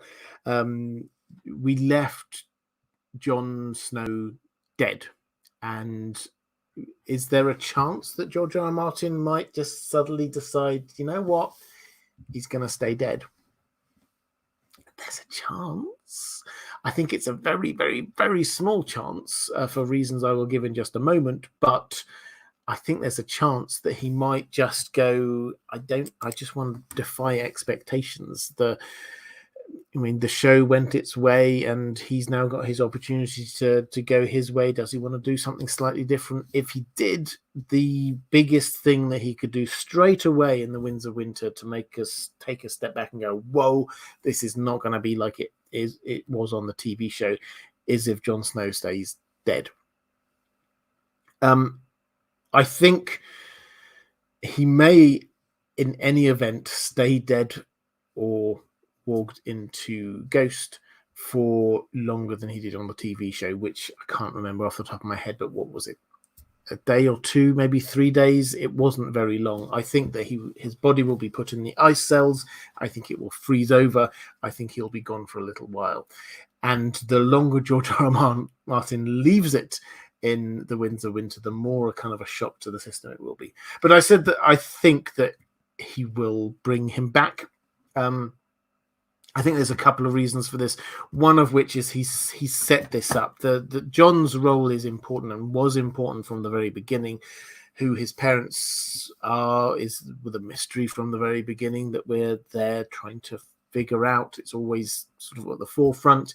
His arc appears not to have finished, and George R. R. Martin very clearly set up the Varamir Sixskins prologue was setting up the idea of someone dying who was a skin changer, and then them going into their animal's body after that as a kind of a second life. He has set this up. He's teed this up, I think, and also all the hints about him and Danny meeting later. It would be a massive shift to suddenly and to getting rid of all of that foreshadowing and plot build up. So I think it's unlikely. The other thing I will say is there was, back when George R. R. Martin was doing interesting info drops in interviews back, I think this is probably about 5 years ago now. This was a Time interview he did.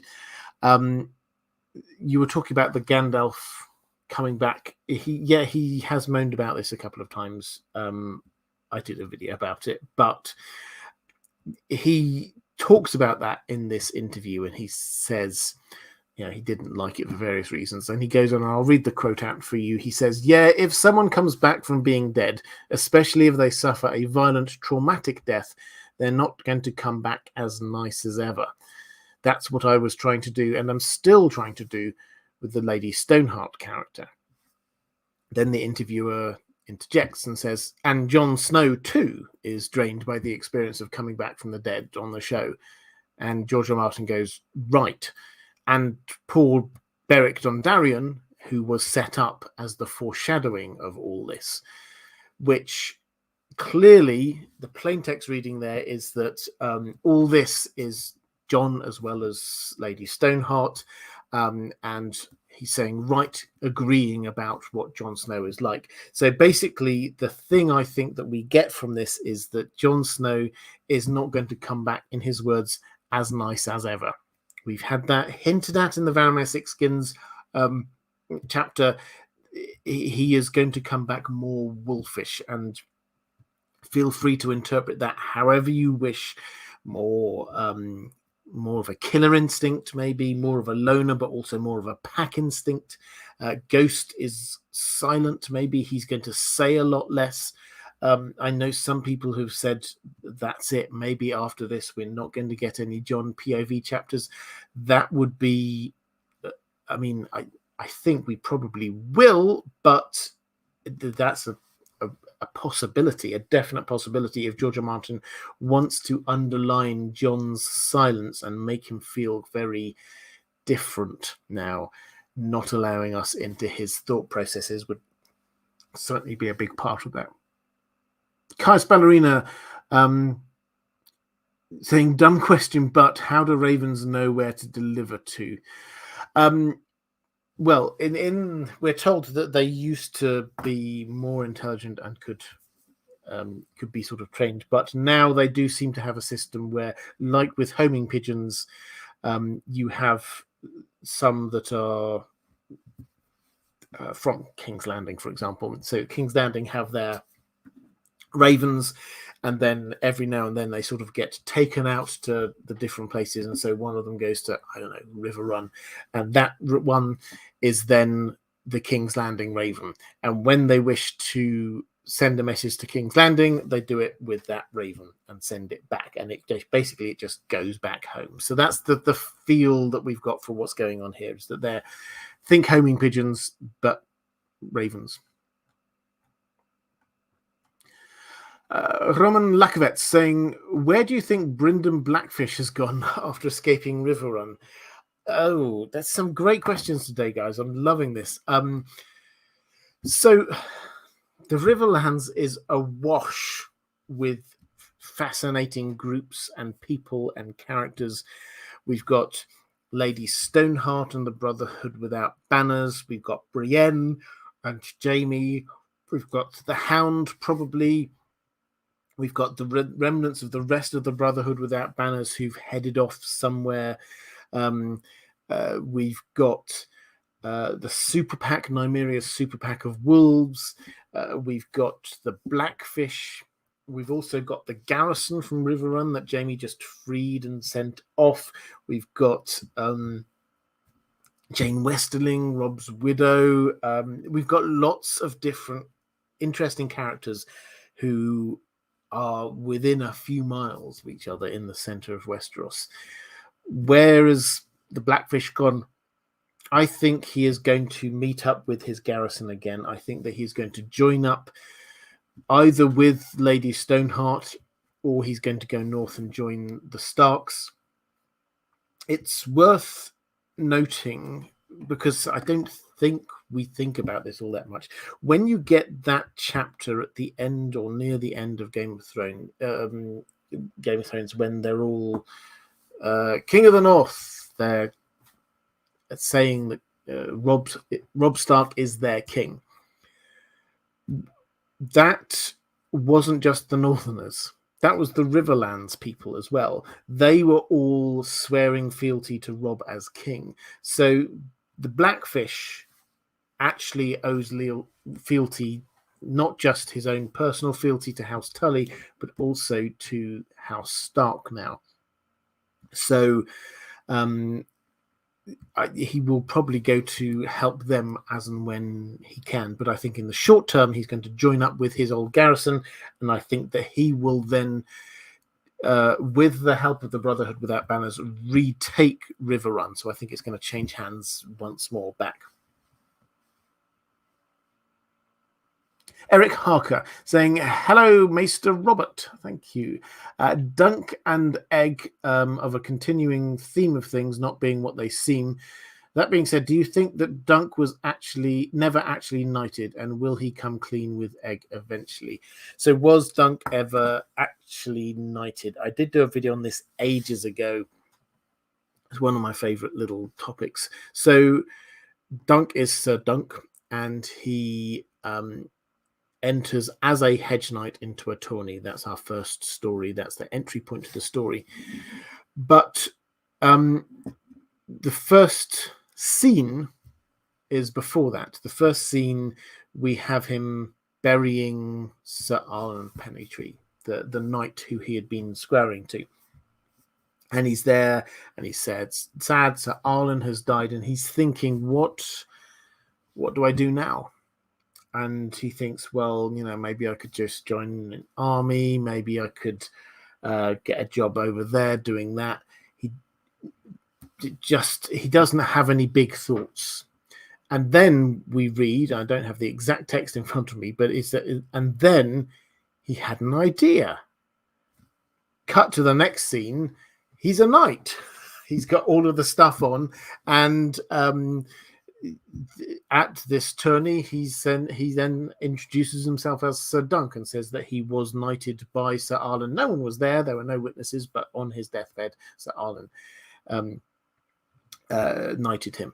So this is immediately we're going, hang on a moment.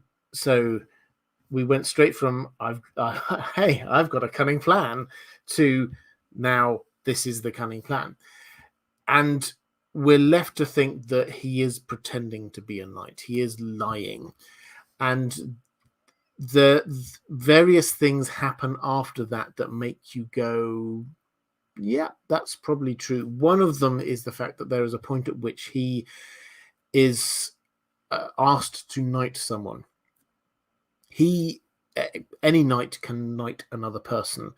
He doesn't want to. He just is like, no, I mean, maybe that person could do it.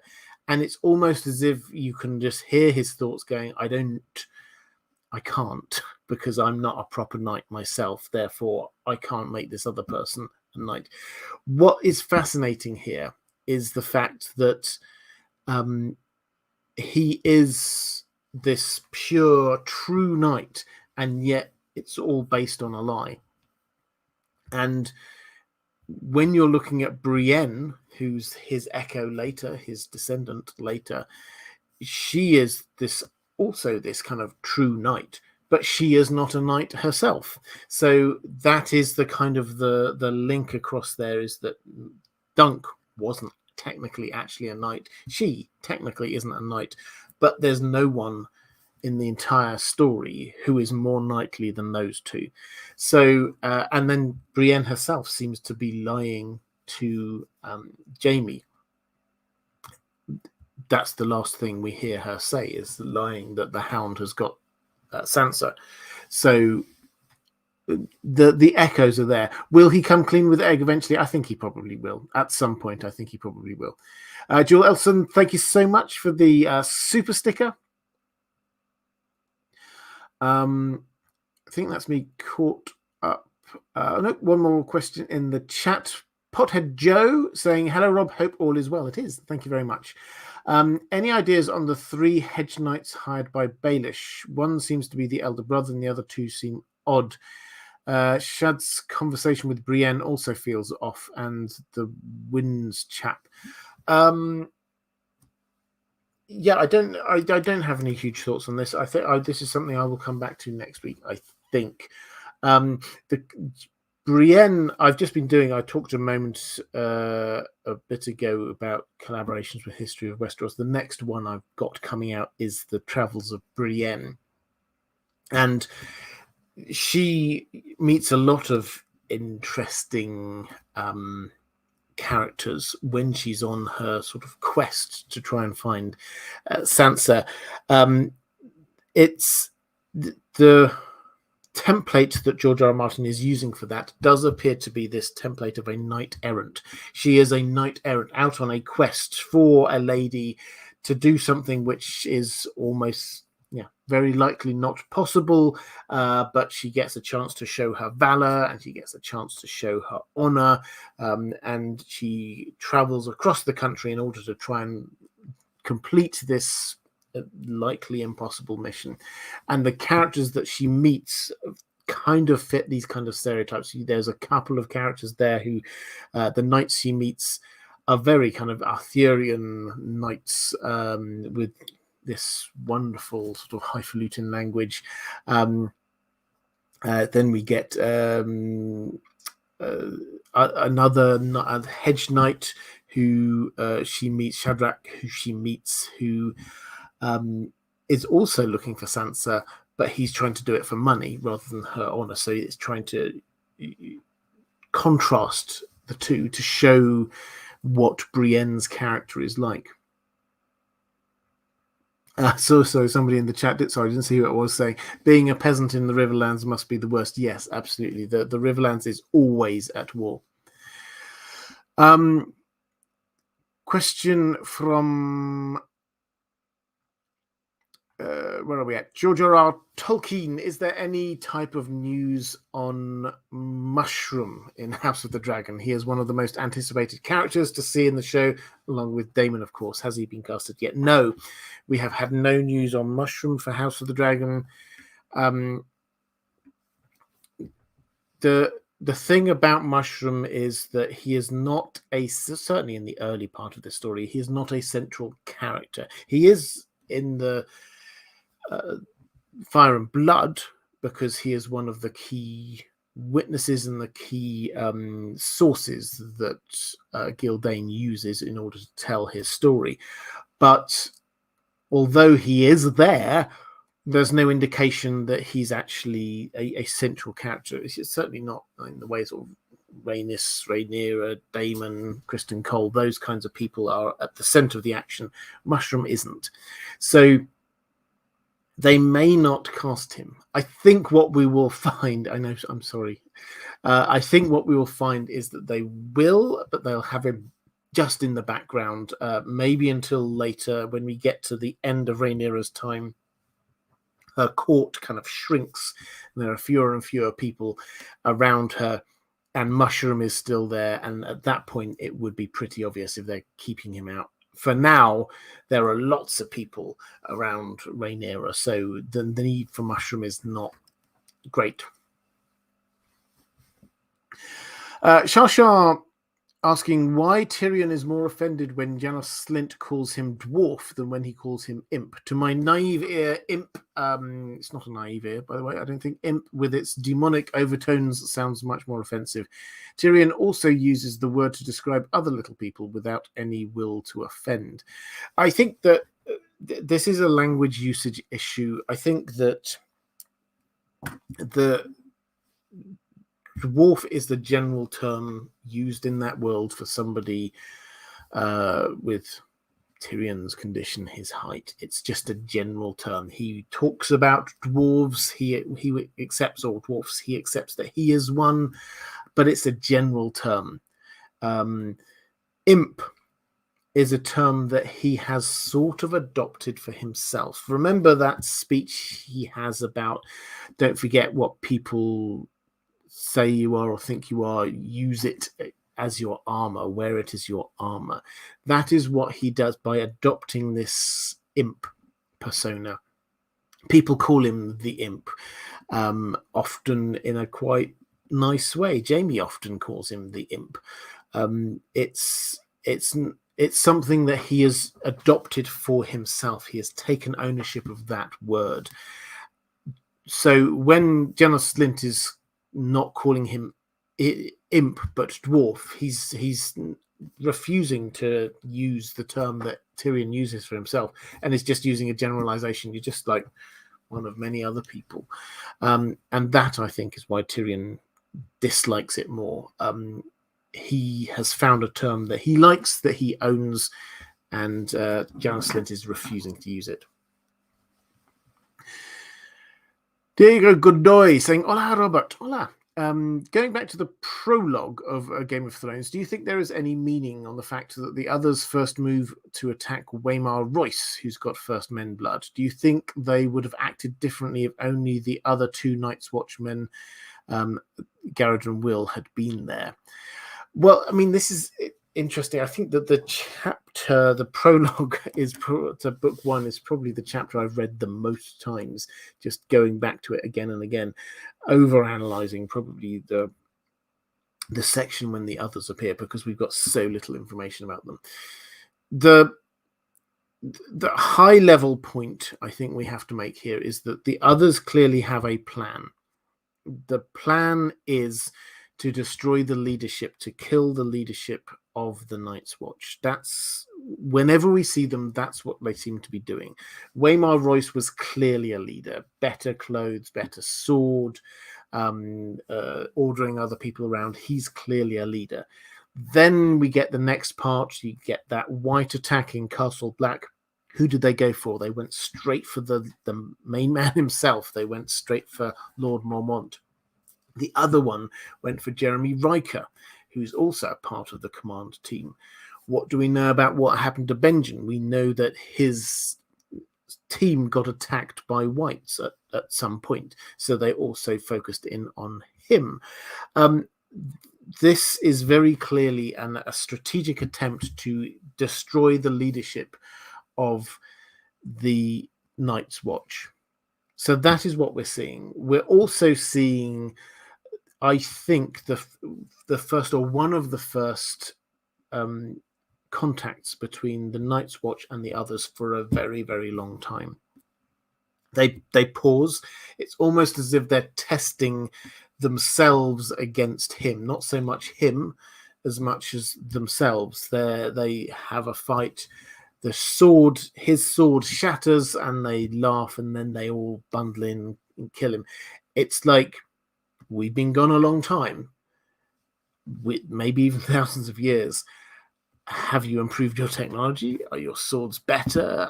Can we still kill you in the same way we used to be able to? Yes, we can.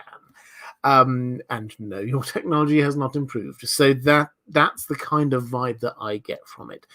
Yes, there are noticeable similarities. The way Waymar Royce is described does sound quite starkish, but I don't think that's something that George R. R. Martin emphasizes in this. What he emphasizes is the fact that the sword is broken, and then that means that they suddenly have some great reassurance, and then they just kill mercilessly.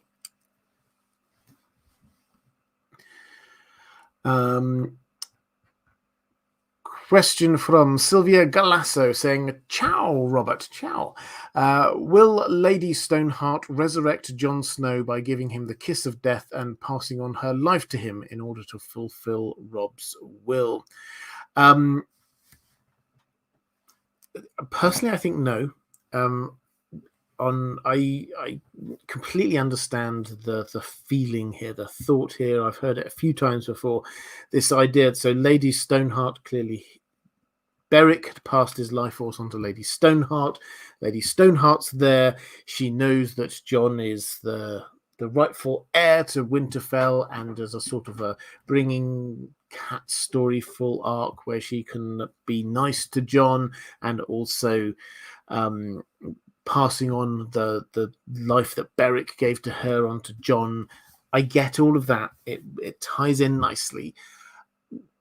There's a sheer practicality issue here, though, which is Lady Stoneheart is in the Riverlands and Jon is at the Wall. There's no hint at all that Lady Stoneheart is thinking of heading north. She's looking for her daughters. That seems to be, she doesn't think about Jon in the slightest. She's just looking for her daughters. She's trying to kill Freys.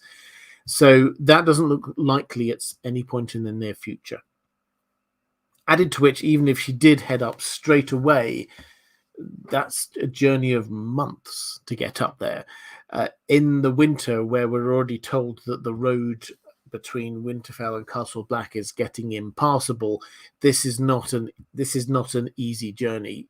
So is she going to do it on very practical grounds? I think the short answer is no, and I think there are better ways, for story-wise, for Jon to be resurrected than have Lady Stoneheart trek all the way to the Wall just to bring him back. Lady Pushkin's saying, "Robert, can you explain if there is a difference between the Horn of Winter and Dragonbinder?" Yes, there is. So the Horn of Winter is literally a legendary horn, as in it's a horn that appears in legends from the Age of Heroes, legends about the Night's King, legends about what it can do. It could bring down the wall. It can raise giants from the earth. It is something nobody has seen for thousands of years. Probably it has now been found, and Sam has been carting it around. So that is what that is. Dragonbinder, however, is not a legendary something. There are no legends about Dragonbinder. Dragonbinder appears to be one of what there were probably several of these magical Valyrian horns that were used to control dragons. Danny remembers that magical horns, were used by the Valyrians to control dragons. And Euron has picked this up from somewhere. Maybe he went to Old Valyria, maybe he didn't, but he has picked up one of these, and he doesn't introduce it as this is the legendary horn, whatever. He just says this is, and we find out what it says along the side, and he says this is going to help me claim a dragon. So that is the difference between the two. We've got this legendary one, and we've got this one of the tools of the Valyrian freehold of how they managed to hold dragons. But the Winds of Winter is going to be, George R. R. Martin has taken sometimes to referring to working on it as the Horns of Lowing. The Winds of Winter is going to be, if not dominated, but it's certainly some of the big themes are these two horns. So they are an ice horn and a fire horn. So these are a Song of Ice and Fire, just the two different elements of them. One of them is going to be really important in the battle against the others. The other one is going to be really important in what's happening with the dragons. So that's what we've got going on. They are different. And that means that although they're trying to figure out exactly how to use the two of them, Dragonbinder is about ready to be used. The Horn of Winter is not about ready to be used. That it is broken, is what we're told. It's not exactly how a horn can be broken when it doesn't look like it's got any cracks or anything. We do not know, but it appears to be broken and does not work. Bear Island saying, hello, Robert. I hope you and Dan are well. Thank you. Given Tyrion's relationship with Tywin, I love the idea that Tyrion is his only child, though I also like the Chimera theory I first heard on Grey Area's channel. However, I agree we won't ever be told the true Lannister parentage. Is there a theory you love but think we'll never get the true satisfaction of being told in concrete terms in the remaining books? Yes, there are lots, I think, is the short answer. The way that George R.R. Martin has deliberately written this story is that we do not have an omniscient third-person narrator. So we never have something that we're told for a fact is the truth. It's just what we see with our eyes. And if something happens off-page, then and nobody witnesses it of our POV characters, then we will never know 100% for sure. So, for example, who hired the cat's paw assassin to try and kill Bran? We think we know now. We think Tyrion has been figuring it out. His logic seems sound. So we think that we can say who that is. But will we ever get 100% confirmation? No, because Tyrion thinks it was Joffrey. Joffrey's dead now. We don't have a POV chapter from Joffrey, and the cat's paw assassin is dead. So the two people who could have told us are gone. So unless Bran goes back in time and has a look, we're never going to truly find out. And I use that as an example. But across the piece, there are a million of these different things where we may not ever truly find out. The pink letter, for example. Who sent it? Well, I think we can figure it out. I suspect once we've got the Winds of Winter, we will have a much stronger idea. But we never saw it written, so we can never know for sure.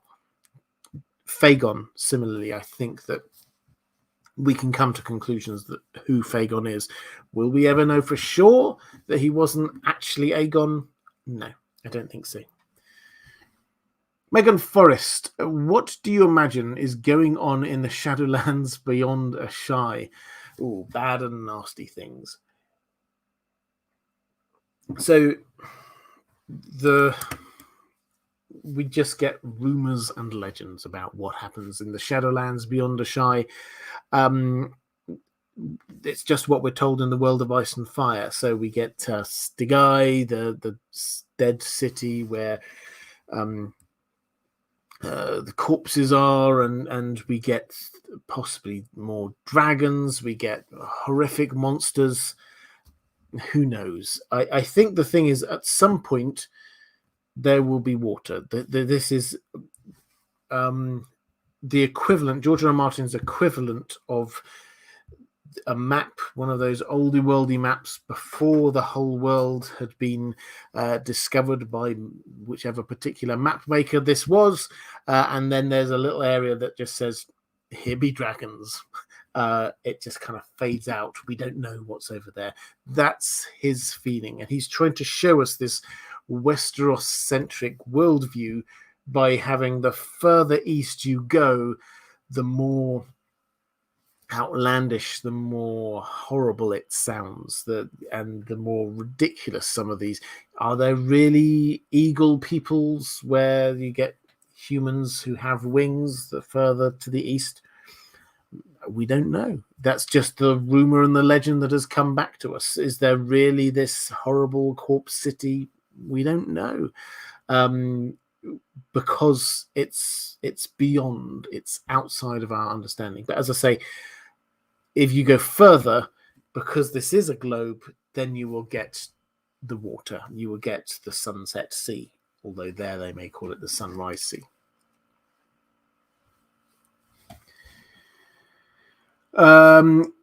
Question from Nikolai Monson. Hi, Robert. What are the odds that Stannis will survive? I'd love him to. I really would, but I think very low. He may survive a while, but I don't think he's an endgame character, simply because he is absolutely 100% convinced that he should sit on the Iron Throne, and he will not allow anyone else to sit on the Iron Throne while he is alive. So the story will not end. It'll either be Stannis ruling or Stannis dead. Those are the two options. If Stannis doesn't die, then he will end this on the Iron Throne. And I don't think we're going to end with Stannis on the Iron Throne. So the odds, very slim, in my view. Wilma Kanta. What are the greatest builders and architects of the current world? Will they rebuild the wall and other great structures destroyed by winter and war? The greatest builders and architects of the current world is a fascinating question. The intellectual and theoretical knowledge is with the maesters in the Citadel. There's absolutely no doubt about that. In terms of building structures, though, you'd probably say Bravos. They seem to have taken the next technological step. We'd hear about their arsenal can produce a warship in a day because they basically mastered a conveyor belt. They probably don't call it that, but everybody just doing their job and a specialization of labor. Now, so would Bravos rebuild stuff? If they got paid enough, I'm sure they would. Are there other people who are good at building? Well, we don't hear of all that many new great structures, but there definitely have been some. King's Landing has been built from scratch, and we get within the last 300 years of history, we get the Red Keep, we get the Great Sept being built. Now, the people who built the Red Keep, Maegor killed them all. So perhaps that discouraged people going into that line of business. But we've not had any massive new structures being built. So, yeah, there are people who are builders, and there is the expert knowledge in the Citadel, and that's probably it. Tot Sprachen Leben Länger saying Tyrion's comment about the dagger during the wedding seems so random to me. How long has he suspected? Did he only then get it in a flash of genius? So he knows we're talking here, sorry for context for people.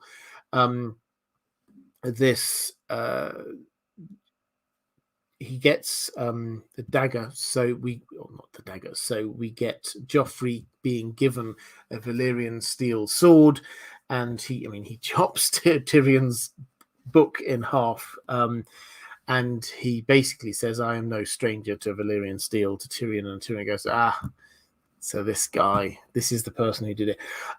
This is not just a flash of inspiration. I mean, it is a bit of a flash of inspiration from Tyrion, but it's clear that he was thinking about this for a long time, because let's face it, he was framed for this, so he's trying to figure out who on earth might it be, and he goes through, we see at various points during his story before that, he goes through the options.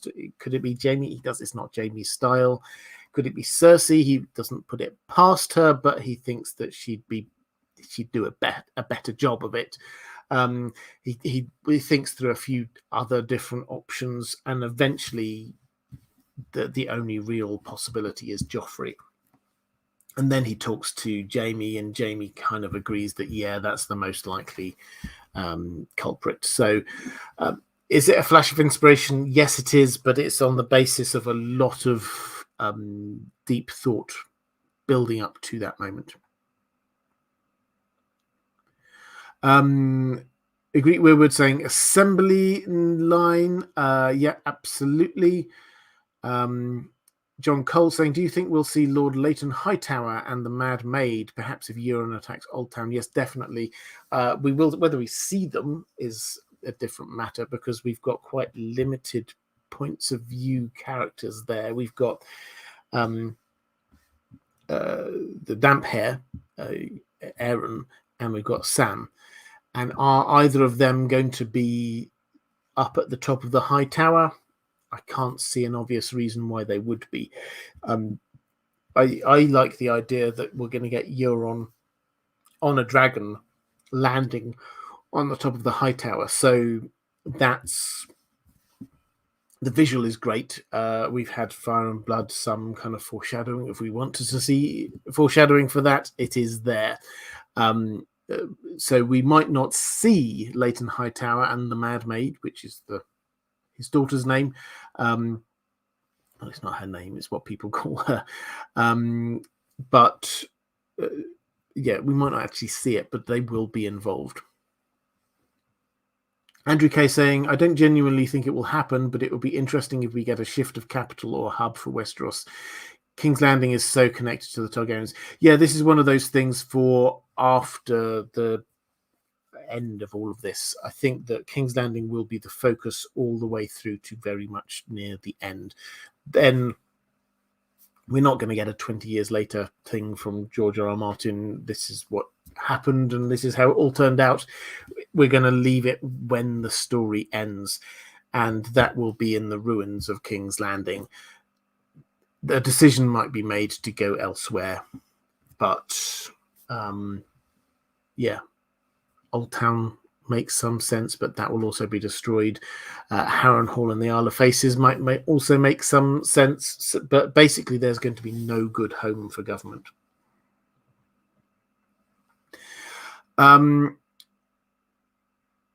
Question from Johnny Targs. What do you think happens to Mance at the end of A Dance of Dragons? His crew got caught, but he was somewhat left behind. Let me know your thoughts or what I'm missing.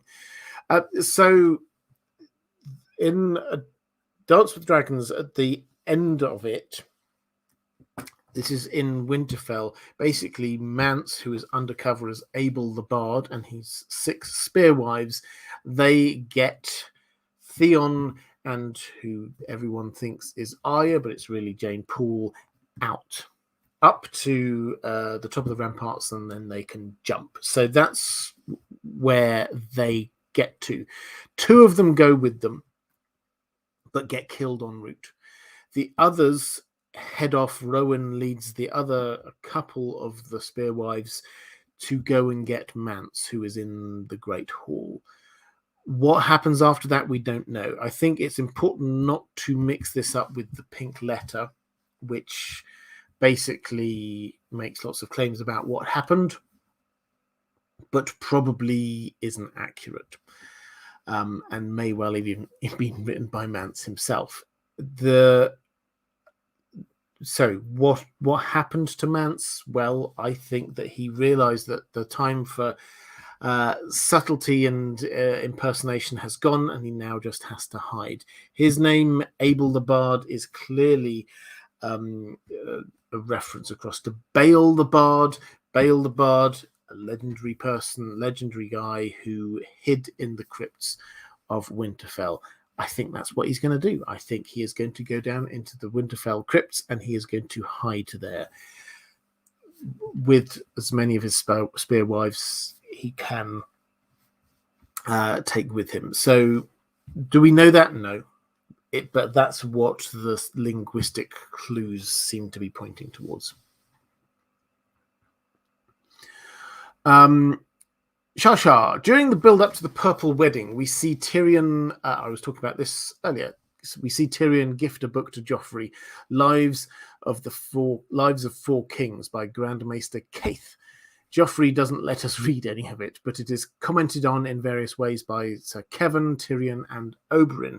It appears to be very rare, so maybe not held in high regard by the Citadel. If we ever get Blood and Fire, do these various comments give us any expectations as to how this source will be used for Gildane's history? Bonus, there are 3 copies left in Westeros, 1 at the Citadel, as Oberyn confirms 1. I'd wager burned at Winterfell. Where might the last one be? Well, this is one of those sort of technically questions where technically what is said is that there were only 4 copies illuminated by his own hand left in Westeros, which seems to imply that there might be other copies of the text elsewhere. So there were 4. Joffrey destroyed one of them, and we're told very clearly there are 3 left. I think if there was one in Winterfell that was destroyed, then that wouldn't be included in the 4 or 3. Old Town clearly has one. Kevin Lannister clearly has read one, which does seem to imply to me either King's Landing or maybe somewhere like Castle Rock has one. As for the other, I mean, who's to say? Maybe it's at the Wall. The Wall does have a good little library up there. So, it's basically it's a history book, and it has the next 4 kings after the King Aegon III that we reach in Fire and Blood Part 1. So how is this? Does this tell us anything about what to expect for Fire and Blood Part 2? I think what it tells us is that the sources that have been used by Gildane thus far, Mushroom, Orwell, people like that, obviously those people will die at some point, so their usefulness as providing witness statements or anything like that will go away, and we have to find new people who we can try and rely on if we're going to carry on, as I'm sure we will, in Fire and Blood Part 2, with the conceit of this is an in-world history book. So yeah, we will have, you should expect, Gildane saying, at this point, Grand Maester Keith says, da da da da da da. However, this does not appear likely because whatever. So that is the style we had in Fire and Blood, and that is the style I expect to see in Blood and Fire, as George R. Martin seems to be wanting to call it. Chaos Ballerina, would it have been better to send baby Aegon to the Wall and force him to take the oath when he came of age? He could be monitored by the Starks and Aemon, and there could be no pretenders.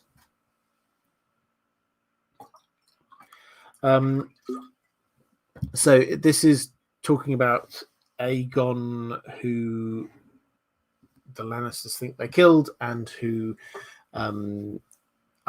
is now as young Griff. So would it have been better to send him to the Wall, force him to take the oath when he came of age? He could be monitored by the Starks and Aemon, and there could be no pretenders. Well, I mean, with a logical, clear mind, perhaps, but that wasn't how people were thinking. Tywin's plan, we have to wind back a moment here. In the Robert's Rebellion, the Lannisters sat it out because they didn't know who was going to win.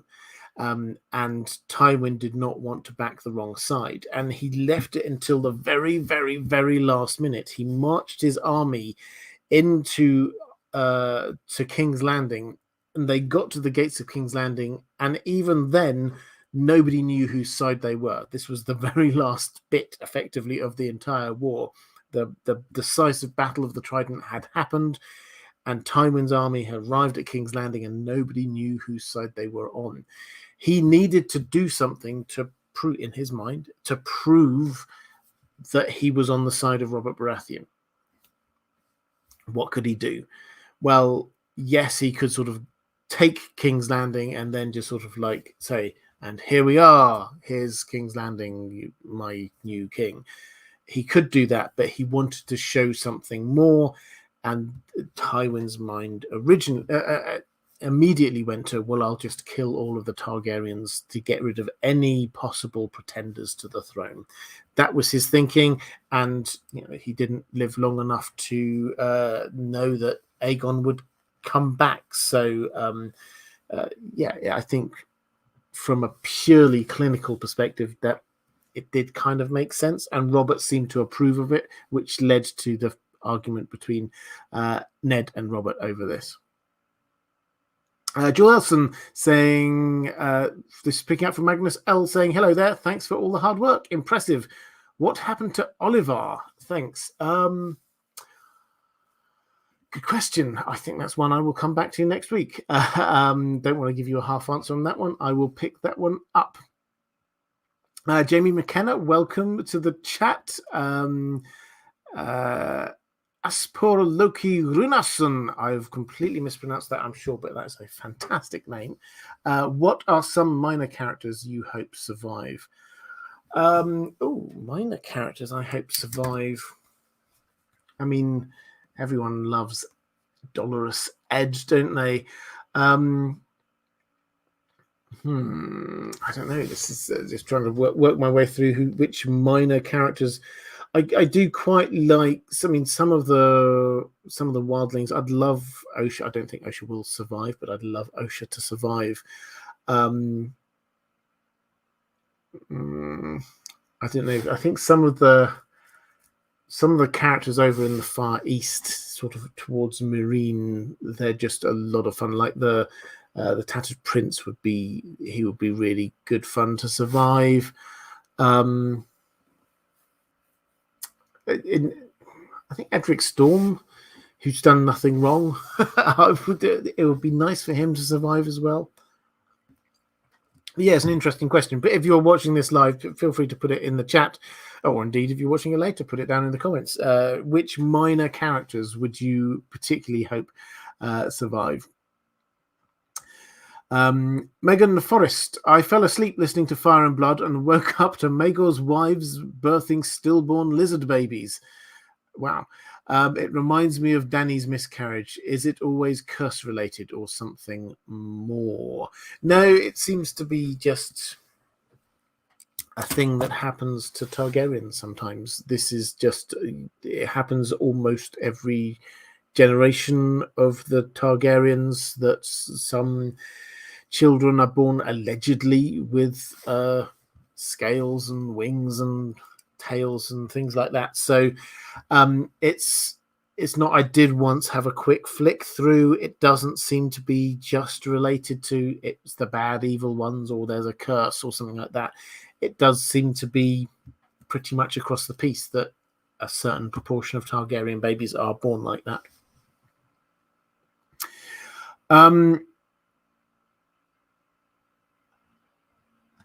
Let's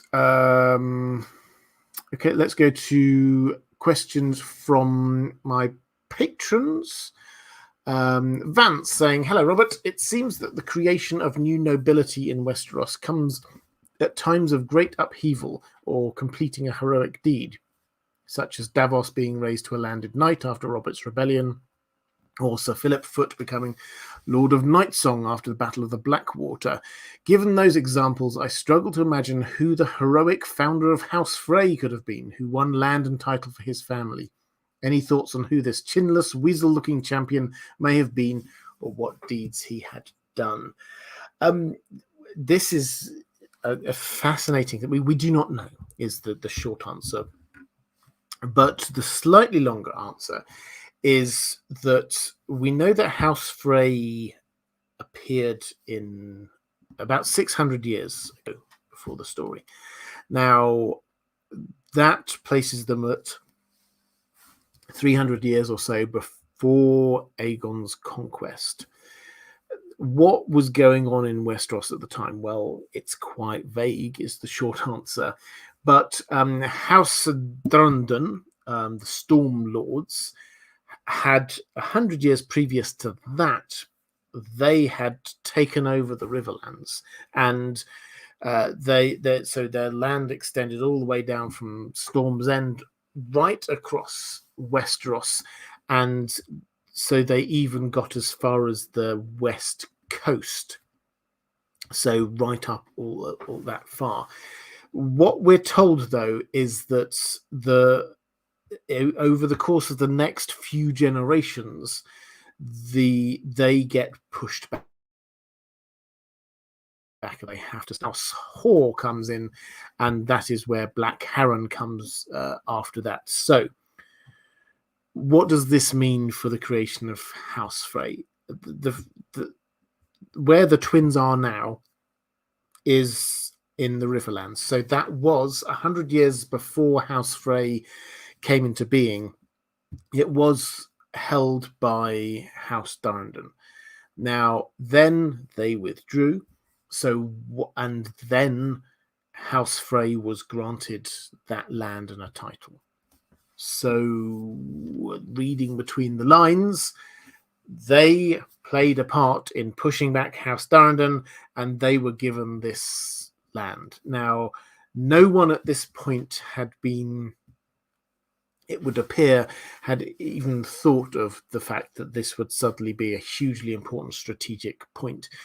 It took many, many years, generations, for them to actually build that bridge across the river. Yes, it was hugely important when it happened, but people weren't thinking, oh, we're giving this really strategic, important crossing over to this new upstart house. They were thinking, well, we've given them some land which is bordering onto a river, full stop. That's it. So we don't know the details, but it sounds like they were involved in pushing the Stormlords out of the Riverlands. Eric Brudden saying, hi, Robert, love your channel. Thank you. On the show, Drogon had an endless supply of fire, being able to burn down an entire fleet and huge city without getting tired or running out of energy. How about book dragons? Do they have the same endless energy supply, being able to breathe fire non-stop?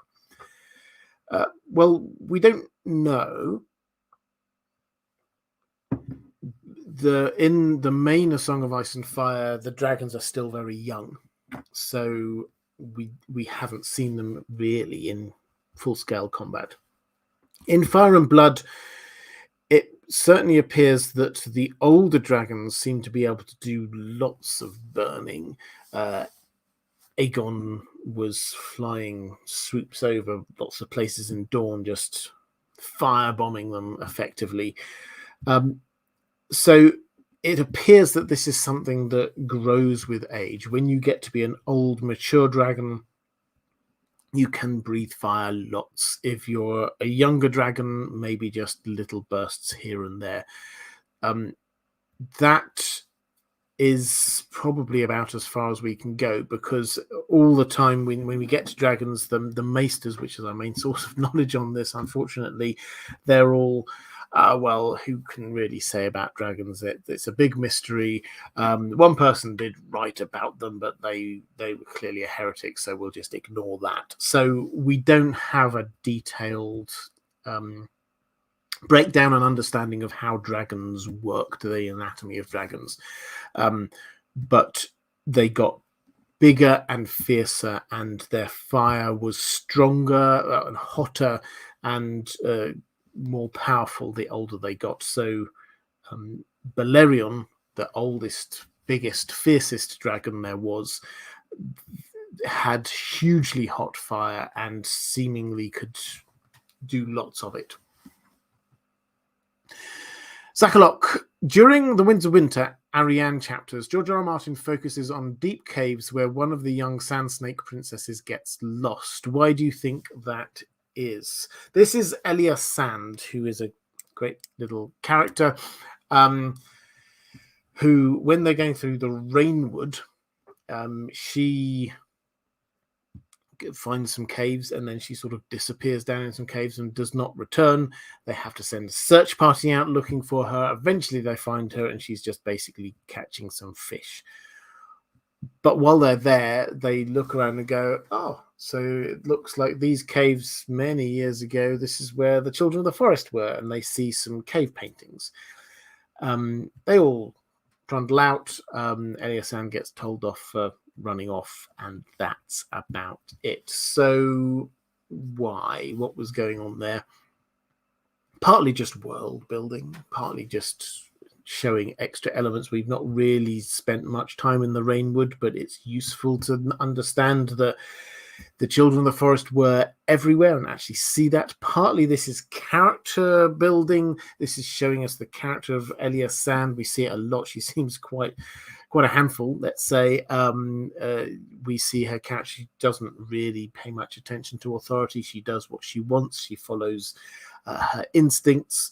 So we learn a bit more about her. But also, I do wonder whether the cave painting thing might turn into something. We get told this is probably from the children of the forest. They're recording things, showing stuff. They don't bother looking at it in huge detail. What is it they're trying to say? What are they showing us? But certainly on the TV show, we were supposed to learn something from these cave paintings that they saw there. So I think maybe George R. R. Martin is teeing this up for some actual revelations, maybe in Dragonstone, if they go down there. Maybe they'll find some hints about how to fight the others. Who knows? But it was world building, character building, and teeing up the idea of cave paintings, I think. Alexandra saying, what is the motive for Théana to befriend Cersei? I feel she has a bigger plan than just being a social climber. Team Varys, Littlefinger. So this is Théana Merryweather, who becomes very close friends with Cersei. And then kind of like escapes. Why does she do this? The boring answer is just social climbing. I think that is probably the most likely answer, unless we get any more information. But the idea that there might be somebody who is using her to get information, that you talk about Littlefinger, Varys, both of those people possibly could, and they do have spies. So yes, it's possible. I don't think we've got the information yet to go down one way or another. I will have another think about it, because she is a fascinating character. If I do think of anything during the week, I will let you know next week. But my gut instinct, although it's the boring answer, is social climbing, I'm afraid.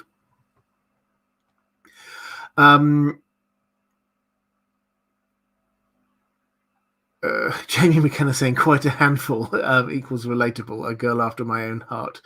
Yeah, absolutely. It's she seems like a good character, let's put it that way. Question from Eric Burden saying, what is a popular theory in the books that almost everyone thinks is true that you think still might be wrong? I'd scratch my head when I was trying to think about this one, because I'm not sure that there are many things that everyone thinks is right that I think might be wrong, in as much as the big things now. I think we've had long enough looking at these books that, yes, we must always be wary of groupthink, but things like R plus L equals J, I think it's almost incontrovertible now. Not 100%, but 99.5%. It's so likely given everything that's there. And most of the other big theories, I think I would agree with the most popular. What I would just hold up is this idea, which it's not a theory, it's just a feel, that this is going to end in a big battle, and that's going to be the conclusion to it. It doesn't feel right to me, this idea that the others are going to be destroyed in a battle. I'm absolutely convinced that they're going to be destroyed by having the magic that created them, in whatever way that was, undone. And that, I think, is where we go with that. So I don't know. It's not a theory that I think might be wrong, but it's just a sort of a general attitude I think a lot of people still have, is that this will end, the good guys will win because they win a battle. Doesn't feel right to me. Kai's Ballerina picking up a question. Thank you very much. For Brandy saying, most people think that the others were in some way created by the magic of the children of the forest. However, I feel like the children focus on earth and not ice. What are your thoughts? So, yes, they do focus on earth. They do focus on water. We know they do the Hammer of the Waters as well. So ice is there. They appear very much like what a perfect weapon in the eyes of the children of the forest would be against humans, because their strengths counteract human strengths, and they also have weaknesses which match up to things that the children of the forest can do, like dragon glass, which is what children of the forest used. So that seems that the links all seem to be there. The fact of them using ice, I don't know. It just feels like this is sort of an opposite to fire. And humans, to start with, the problem was they brought fire. Forests hate fire. So if they have ice, then that kind of counteracts humanity's fire in a way. Now, this is also, if winter comes and it is covering the land, this will kill humans eventually. Children of the forest, they seem to actually survive underground a lot of the time. What do they survive on there? We're not really told, but if it freezes over above ground, that kills off humans in a way that it doesn't necessarily with the children of the forest. So having said all that, I am still not, and maybe this actually answers the previous question that about, are there any theories that everybody thinks is right, that I think that there's still a chance it might be wrong. I think there is a chance that this wasn't just the children of the forest created these things out of nothing, but there's a chance that they were sort of brought in from somewhere else. So they are a completely different kind of life from a completely different place. In this idea of the fairies, they come from another place. George R. R. Martin, it's not beyond him to say that the big bit of magic that brought these into creation was actually a portal to another world. He is a sci-fi writer as well as being a fantasy writer, so that could work. It's possible. I don't think it's likely, but it's possible, and I'm definitely not willing to rule it out yet.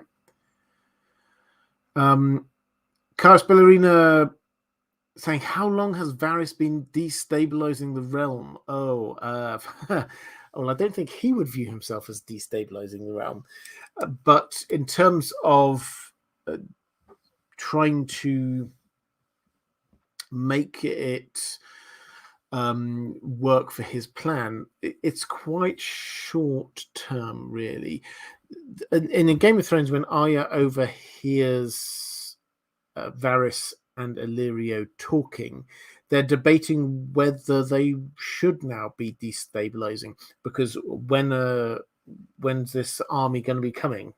It's too soon. Things aren't ready yet. It's almost as if we need to step up things. We need to destabilize things now. So it is just really in the last few years. Before that, I think he'd just been laying the groundwork rather than actually destabilizing anything. Littlefinger was more about that because he thought that he could profit from it. When Varys was over to start with, initially supporting King Aerys II, was he destabilizing the realm there? I don't think so. I think he started out trying to serve the king and trying to do good, but then he discovered that the king was not all he had hoped for, and then he got a new king and he tried him out for a bit and he discovered he wasn't all they'd hoped for, so he hatches his plan. So that's where it is. Actively destabilizing, actually not for all that long. personally think.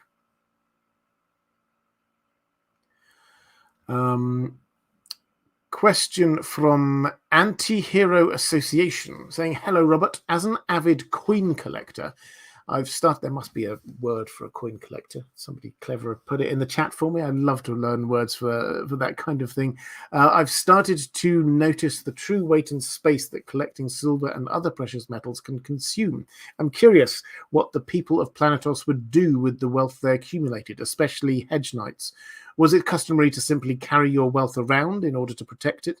I believe there was a bank in Old Town at one point, but I was curious if there are other forms of banks. Or was it up to people to carry or hide their store of wealth? The farmer who hosted Arya and the Hound referenced his hidden silver, but I've always been wondering if that was the norm. Well, George R. R. Martin doesn't talk about this hugely, it has to be said, but it does appear that, yes, generally speaking, people, they had their cash, they would carry some around with them, they would hide the rest at home somewhere. Banks did exist. We hear about the Iron Bank, but they're not the only bank. There are other banks elsewhere in other cities. If you were very wealthy, you would tend to either invest it so you own a thing, or you would cash it to something more valuable like jewels and jewelry, which is easier to carry around than having a whole load of coins.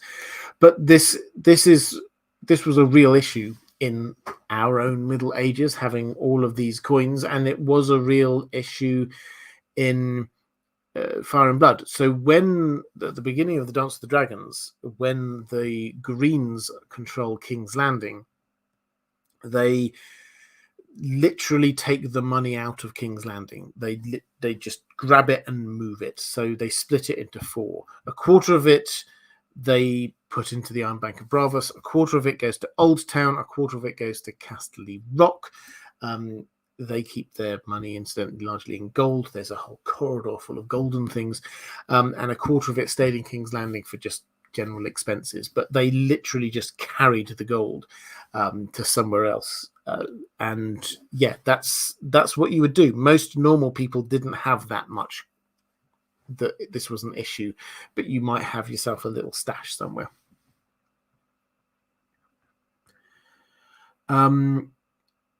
Tinfoil time, says Reflective Rambling, picking up for David Dynamo. I was thinking that Nymeria is a wolf warg. Hearing how big her pack is so quickly, is astonishing. Yeah, so I think what you're meaning is that Nymeria can control the other wolves by warging into them and building this super pack. Well, possibly. We don't know the details of this. I do like that idea.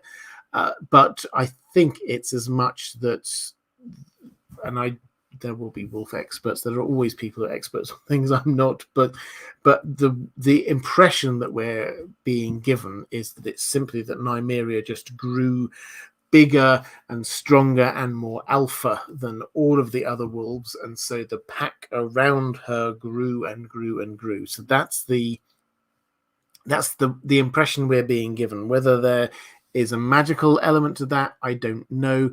Certainly Arya seems to spend many nights walked into Nymeria, so it's not that Nymeria is just there with her own wolfish intelligence, but also with Arya there too. Timothy W. saying, do you think the Tyrells will be killed like in the show? I doubt it will be in the Great Sept, but I fear it may still come to pass in a Gardener way. Yeah, so I think, well, where we're at in the story is that at the very end, the last chapter that we have, the last chapter of Dance with Dragons, Kevan Lannister is killed by Varys. And Varys basically says, and I'm going to be framing the Tyrells. Who's going to be left in charge? Cersei. So Cersei is going to have twin problems of the High Sparrow and also the Tyrells, who she now wants to get revenge on for killing Kevan. And also she's started to develop this hatred of Marjorie. So she wants to get rid of them all. Now, you say you don't think it will be in the Great Sept. I think there's a chance it might well be, because it makes logical sense that Cersei might wish to. We know that she's becoming obsessed with wildfire. We know that there's a time when everybody will be gathered all there together in the Great Sept. The opportunity will be there in the books as it was in the show. That doesn't mean she is going to do it, but the opportunity for her to do it is there. Will the Tyrells all be destroyed? Well, there are more Tyrells in the books than there were on the show. But generally speaking, I think that Cersei will definitely kill quite a few of them in King's Landing. Some will probably manage to escape. But will Highgarden itself survive? I don't think it will survive Euron. Is my short answer. I think that Euron will. It's not that far from Old Town. That's the next place that he will go to.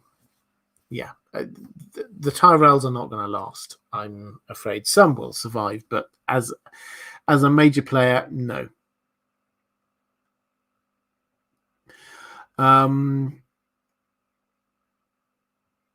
Let's go to a question from Londoc20 saying, "Hi, Robert. We know most of the wonders made by man, but also almost none of the wonders made by the gods. I'd love to hear what you think Lomas listed as the natural wonders."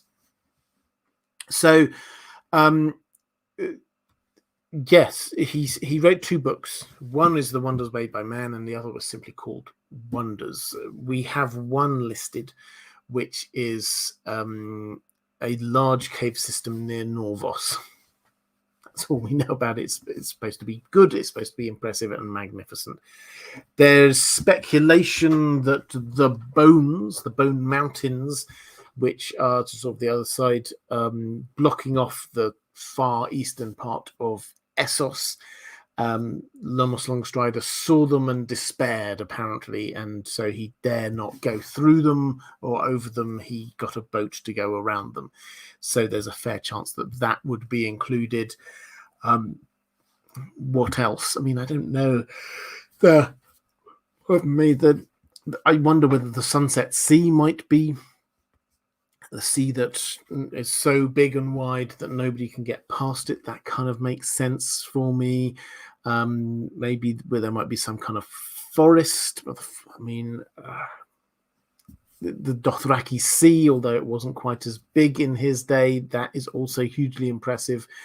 There are lots of possibilities, but I think that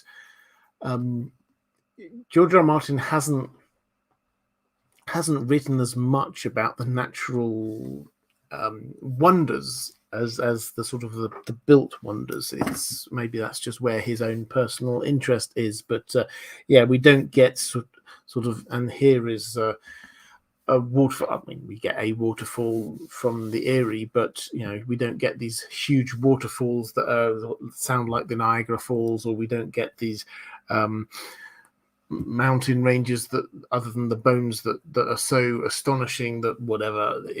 That's not really where his mind seems to go. He cares a lot more about the constructions than the natural things, in my general take. Eric Broden saying, "What was the relationship between the Targaryens and the Law Red Priests?"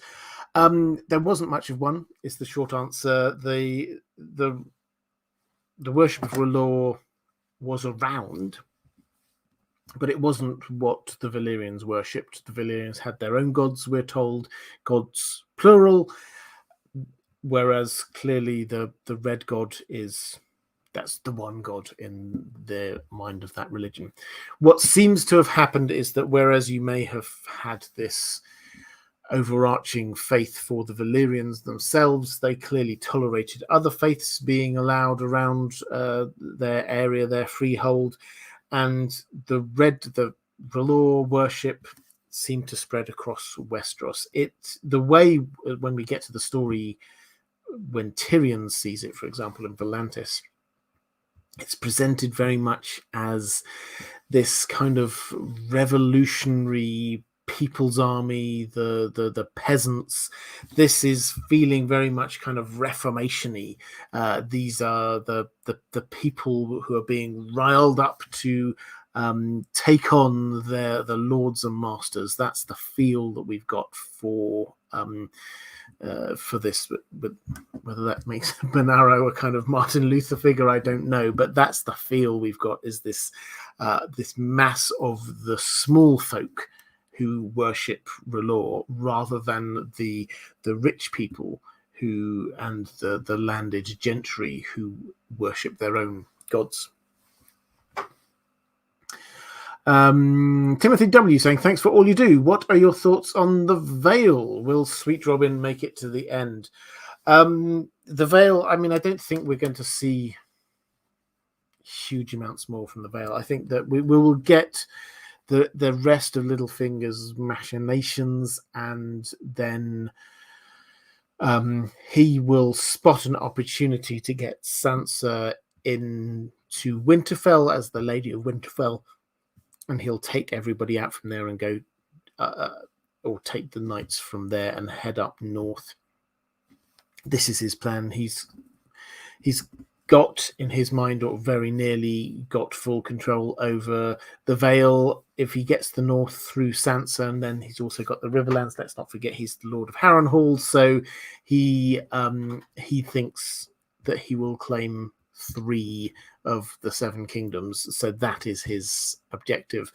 What do I think about the Vale?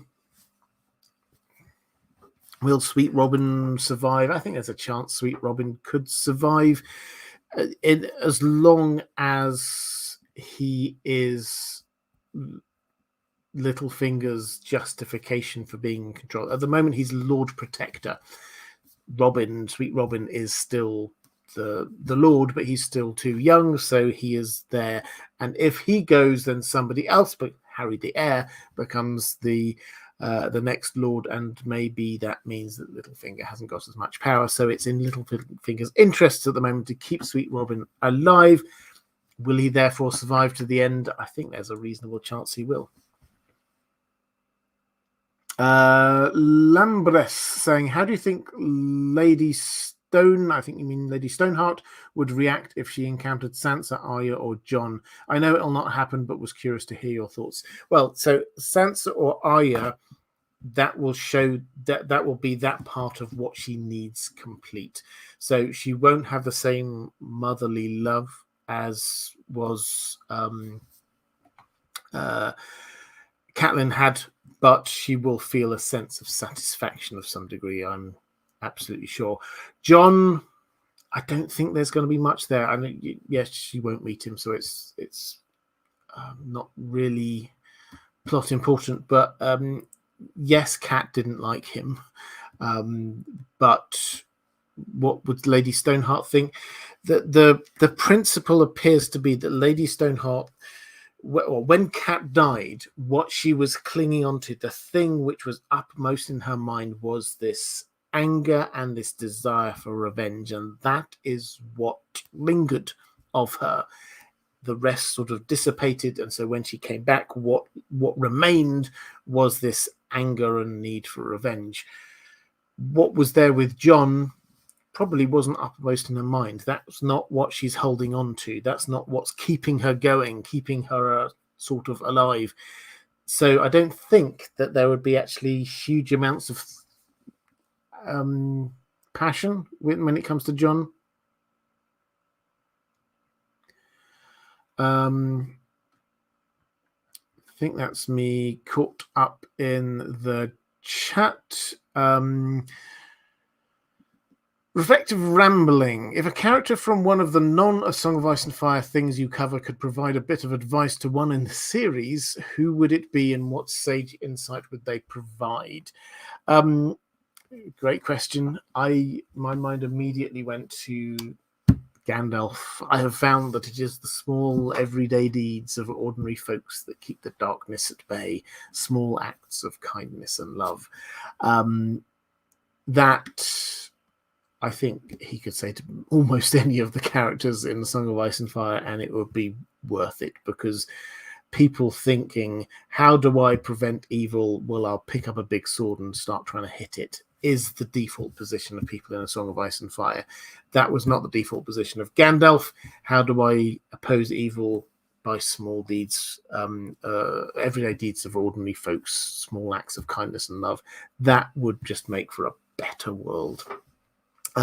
Maybe they can't hear that now, but at the end of the story, maybe that's what they need to hear going forward. Reflective Rambling also talked about, this has been rolling around in my head, not sure of the question, just curious about input. Both Tolkien and Martin have cultures with relationships born of utility that take very different forms with the Rohirrim and the Dothraki.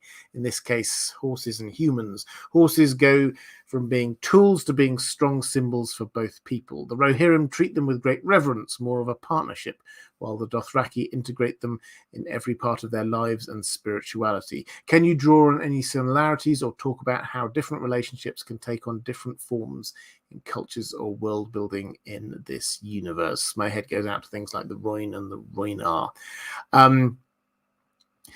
So, yeah, I mean, as you say, I think you're just sort of talking around an issue rather than a specific question, so I'll happily talk back into it. One of the things I love about George R. Martin's world is how he has shown that the developing culture reflects the challenges and the landscapes around a people, and the religions as well. So the Ironborn is another great example.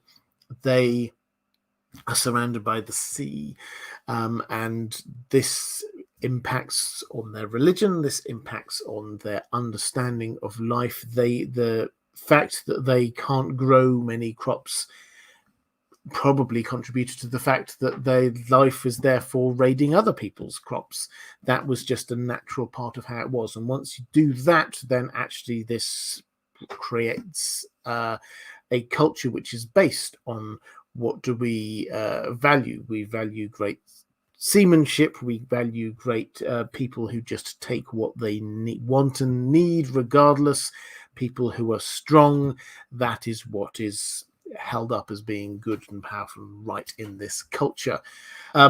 Similarly, you look at, say, the free folk, and you get a lot of their culture and traditions, although they're disparate, they are adapting to life in the far north. They have traditions which are about, how do you stay alive?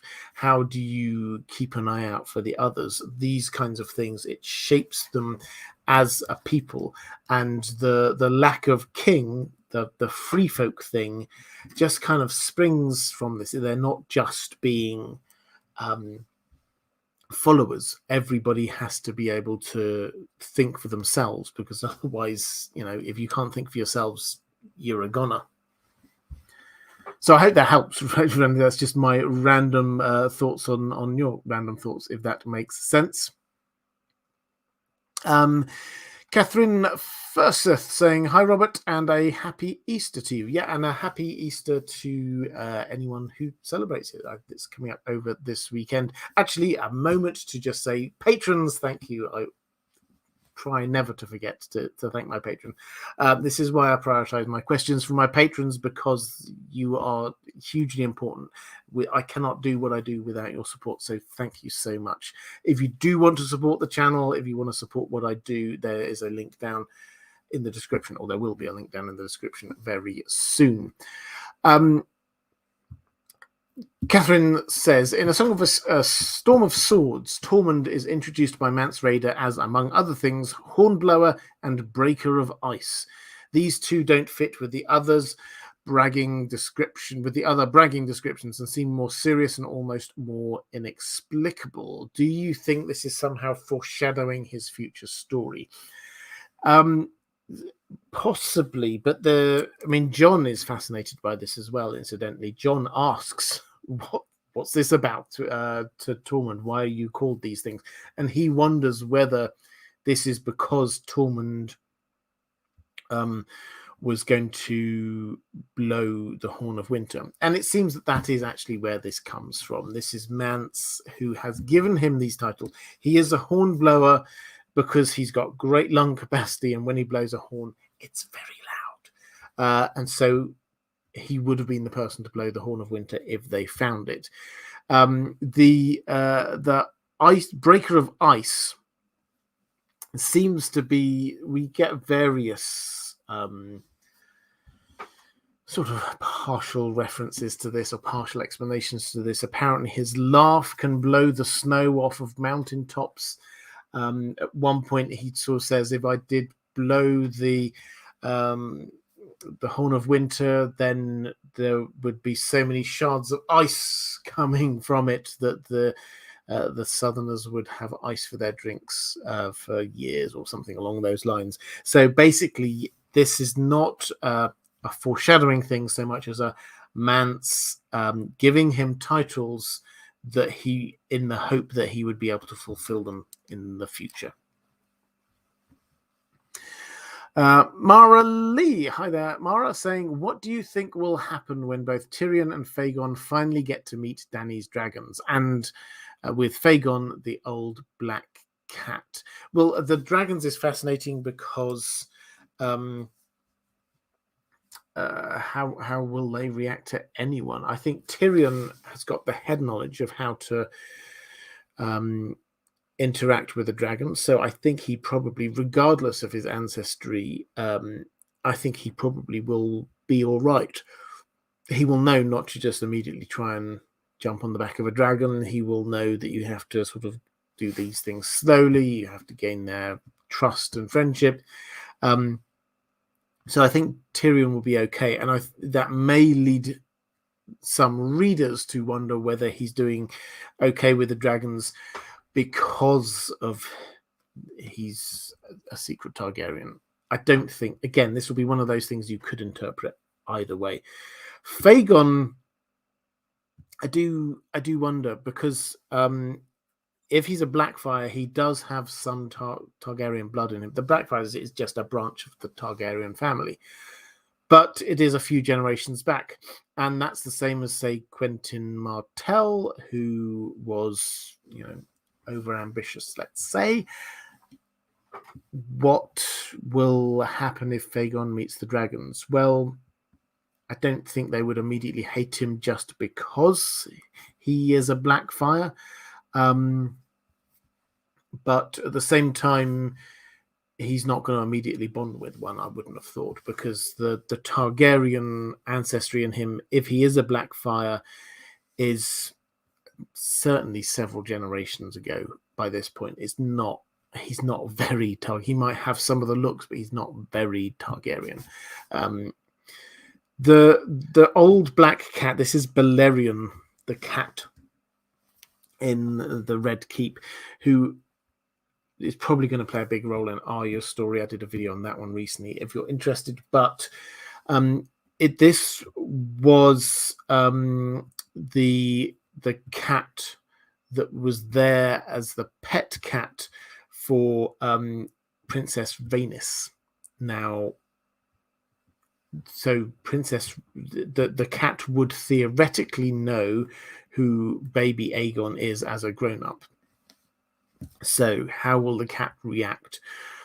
And it seems quite a clever cat, incidentally. It seems to have a grudge against the Lannisters, that you every now and then you get this sudden, just random reference to how it scratched Joffrey, or how it stole a chicken from Tywin Lannister, or something along those lines. It clearly has a grudge against the Lannisters, which you would expect if this cat belonged to Rhaenys, and Rhaenys was killed by the Lannisters.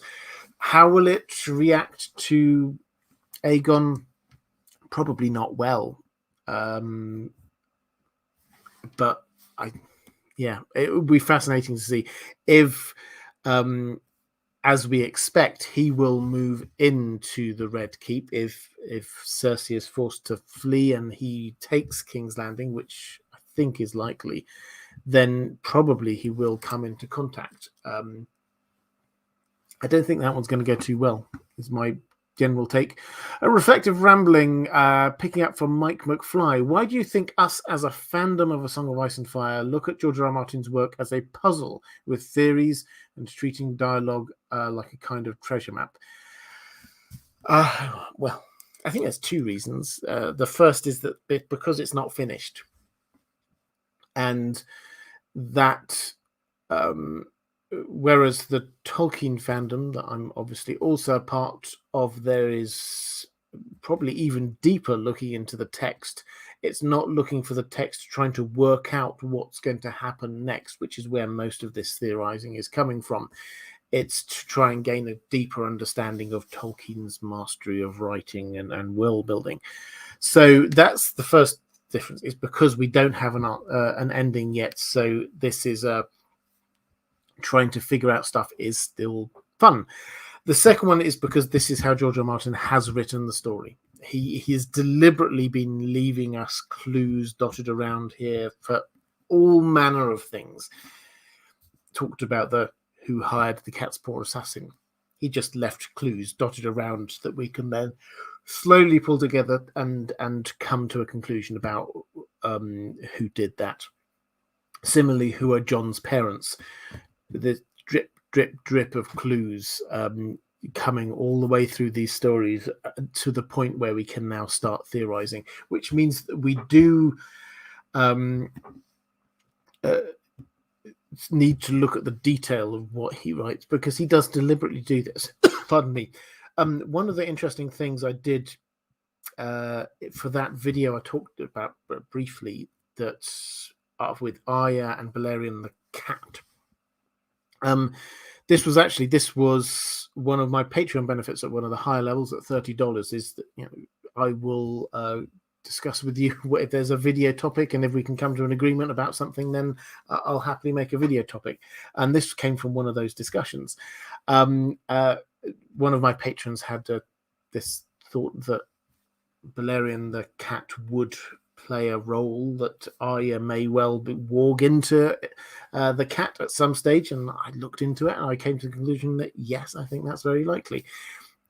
But the language usage is fascinating as a part of that, building up that picture, that George R. R. Martin uses language to make us make the connection between the cat and Arya. First of all, establish that the cat has one chewed ear, one has effectively only got one ear. Then later on, Arya, when she's in Braavos, she befriends a cat that has one chewed off ear, so has only one ear. Then when she walks into a cat and she looks, what's the first thing she sees? A person with a chewed off ear with only one ear. She herself at one point, I think, is threatened with, I should get rid of your ear, one of your ears, again and again. And this is not just like cherry picking a thing that happens everywhere. If you search for one ear, then you'll find that something like 6 of the 7 references are Arya related. This is clearly a thing that he is trying to make us make the connection between the two things. So that is why we do treat this as a kind of like a treasure hunt, because there is treasure there, and George R. R. Martin does deliberately do this. He gives us, on Jon Snow, again and again, he gives us these bits of symbolism about fire and ice with him together.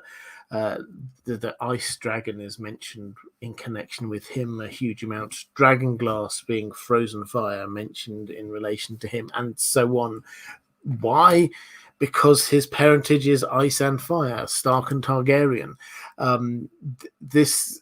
He gives us these clues, and so it is actually the right way to address this bit of literature. It's not over analyzing it. It's analyzing it in the way that it should be analyzed. Question from 400. Oh, I've got 2 more questions from my patrons, actually. So now is a good time to drop any other questions into the chat. 444. Do you see any potential red flags for the Rings of Power or House of the Dragon? Honestly, I can't see anything so far for House of the Dragon. Elements which worked for previous series were brought back, and that which didn't work were changed. But I have 2 concerns about the Rings of Power. First, I wonder how having rights to only certain works of the Tolkien's world can limit storytelling. And second, why the most expensive TV series ever hired showrunners who have literally no credits. I understand these guys can be great, but isn't it a huge risk? I don't even start my list of concerns for Witcher Blood Origin. Well, I won't talk about Witcher Blood Origin then. In terms of House of the Dragon, I think I would agree with you. I'm feeling quite confident about this purely in terms of what I've seen. The teaser trailer we got way back in November, I thought looked good. What George R. R. Martin has said about it, he's seen the first cuts of a few episodes. He seems genuinely happy with what he's got. The showrunners seem passionate about this. The actors they've hired are excellent. The music's going to be great again. They've got the same guy doing the music. Everything seems right. They've got the source material, great stories. I don't see any reason why this isn't going to be good. That doesn't mean it will. I mean, we'll have to wait and see. But at the moment, yeah, I'm feeling excited. Rings of Power, your 2 concerns. First, about having rights only to certain parts of Tolkien's world, whether it limits storytelling. The rights issue with Tolkien is this huge just wormhole you can go down forever. I'm convinced of it. But the general position of the Tolkien estate, as I understand it, is that they give rights to certain things that for certain parts of the legendarium for you to create something, and the default position is where there are gaps that Tolkien didn't say something, you can create stuff, but what you do create should not be contrary to what Tolkien wrote. That seems to be the default position, which is a fair default position in my view. I think the fact that Amazon may or may not have the rights to the Silmarillion or the Book of Unfinished Tales or whatever it is, and I don't think we've not seen the contracts. We don't know the extent of all of the rights that they've got. I don't think that is hugely a problem, because they're not going to contradict what's in there. In terms of the showrunners, yeah, I have to admit I'd not heard of them before this either. I'm happy to give it a go. I've got absolutely no problems with it. What I've seen so far, reasonably promising. I liked the teaser trailer. I thought that was good. The images we've had looked very pretty. They've got some excellent composers on this. So I don't see any red flags yet, is what I'm saying. I think we will get more information about this, obviously, over the next couple of months or so. Maybe something come out. I don't know. I promise you I will always be honest with you about what I think about it. I have my concerns about the timeline contractions that we know there will be in the Second Age. The showrunners have been quite upfront about that and said that that's happening, which... fair enough. We'll have to wait and see what that looks like. But yeah, so that's where my take is. House of the Dragon looks great to me so far. They've been so tight around giving us information about the Rings of Power. Personally, I still think it's too early to come to a conclusion. Alan Simpson saying, "Hi Robert, I have heard you talk before about Bran or Bloodraven's time travel being closed loop, i.e. when they see events in the future, they don't have to actually do anything for it to come to pass. They just wait for it to be. Might I suggest an alternative theory in that their this is long comment, is a prime now moment, so any effect they do in the past only causes how things are in the now to come to pass, e.g. Hodor in the show. The ink is dry, as Bloodraven says, but anything forward in time from now they only see as possibilities, similar to Doctor Strange in the Avengers, Infinity War. And to cause the outcome they want to happen, they still have to put a lot of work in, as Bloodraven seems to have done over the years. Yeah, I mean, wibbly wobbly, timey wimey. All of these things are slightly. We have to suspend our disbelief. I don't think we should take Bloodraven's "the ink is dry" as 100% true. By which I mean that we've already seen that Bran can influence the past. So far, not in huge ways, but if he calls out to somebody and he makes them turn around, that has only happened because he did that. Now, the closed time loop thing means that had happened in the past, which means that created the future in which Bran did that in the first place.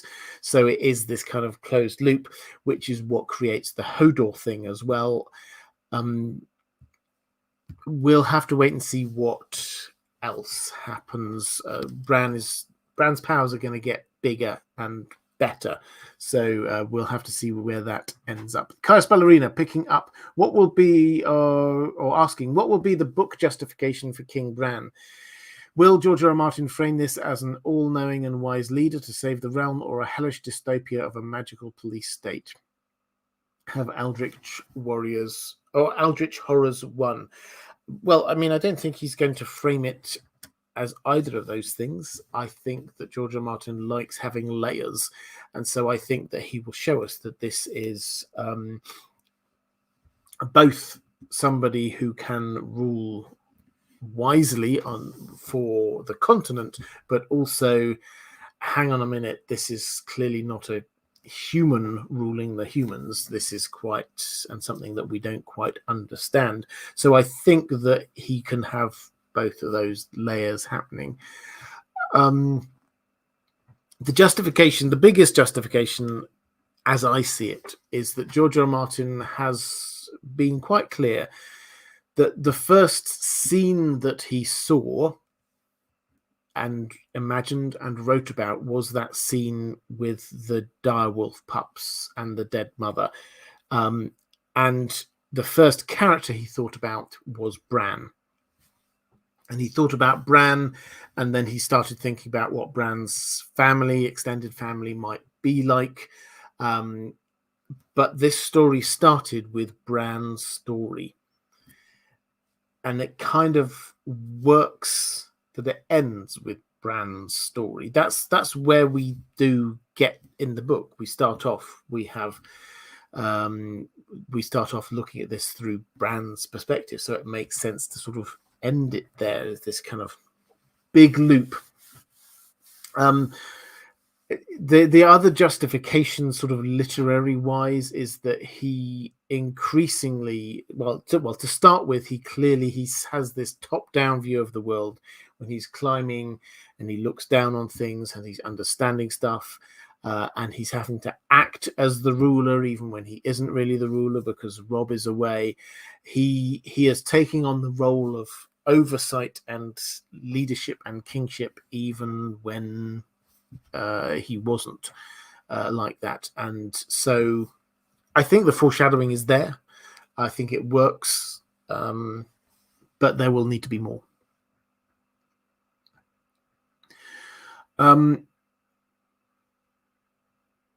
444, last question from my patrons, saying regarding Blood and Fire, or Fire and Blood Part 2, as George R. R. Martin mentions it, he says, got a couple of 100 pages of that one written, but there's still a long way to go. Do we know if all this is completely new writing or maybe some unused material written for the World of Ice and Fire?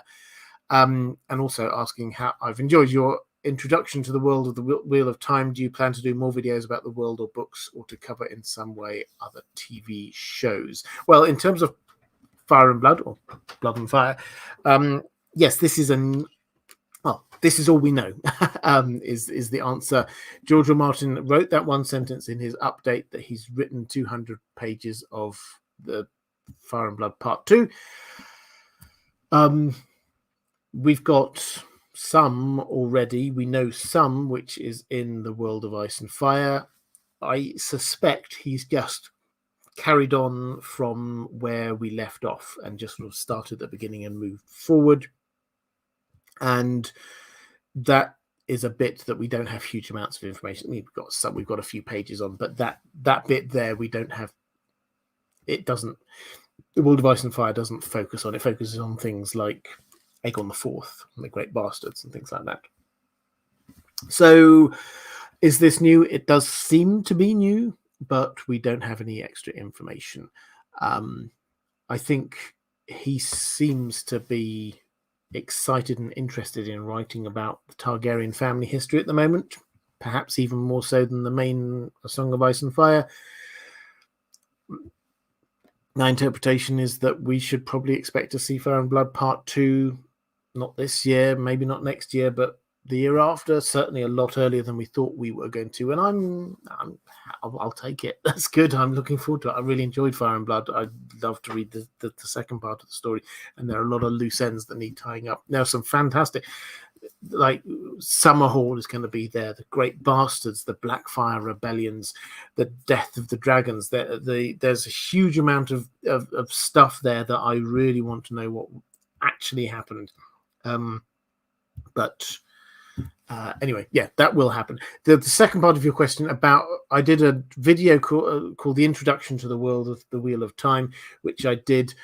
And I also did an introduction to the world of The Witcher. Now, I really enjoyed making them. I would love to know, can you let me know down in the comments if you watched them, if you thought they're useful, and also if you would like videos outside of the things that I generally cover, outside of Lord of the Rings, outside of Song of Ice and Fire or The Witcher, but covering other TV shows or book series, just an introduction to them.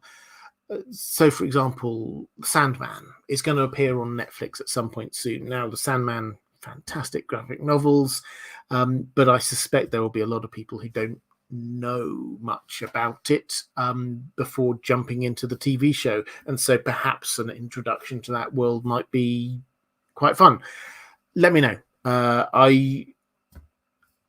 I'm not necessarily planning on doing any more, but if people want it, I happily will.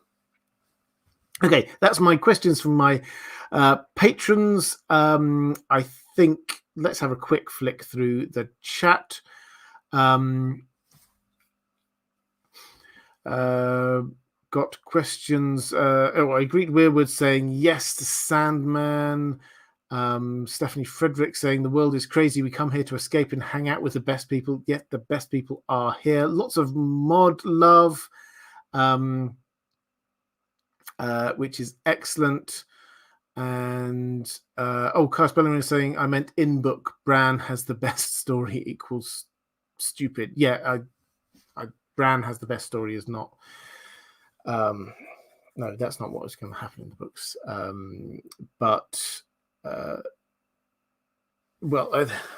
Okay, I'll go down this. It's slightly more nuanced. What I think that the TV show was trying to do there was what George R. R. Martin is trying to do at a more meta level, which is to show us the difference between recorded history and lived history.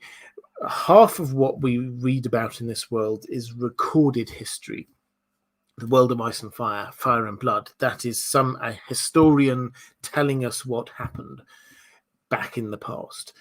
Half of it is lived history from somebody's perspective. The POV chapters we have, Dunk and Egg is told from Dunk's perspective. It's just very immediate. Things happen. It's experience. George R. R. Martin is trying to show us the strengths and weaknesses of both of these things. And that is represented within the story by the maesters with their bookish knowledge and the weirwoods who are literally getting people's lived experiences. So Bran becoming king, if that is what happens in the books, is a show of this is what is being, this is the best. The actual experiences, the life experiences are the best. Written histories have their place, but they cannot live up to lived experience to actually understand what is going on. And I think on the TV show they tried to show that with the, do you remember there was that scene, the small council, and Sam comes in and say, oh, they've now written the history magically, they've written the history of what's just happened, and Tyrion says, well, where am I? And oh, you're not in it. Ha ha ha ha. What I think they were trying to do was to show that written histories can miss out important things. They are there very subjective on the basis of whoever wrote it, whatever they want to make. The history is written by the winners, etc. Whereas lived experience, that is a very, very different thing. So that's the slightly more nuanced answer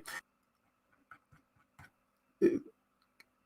Kartik Prabhu saying, cash banks, do the wall castles have God's woods?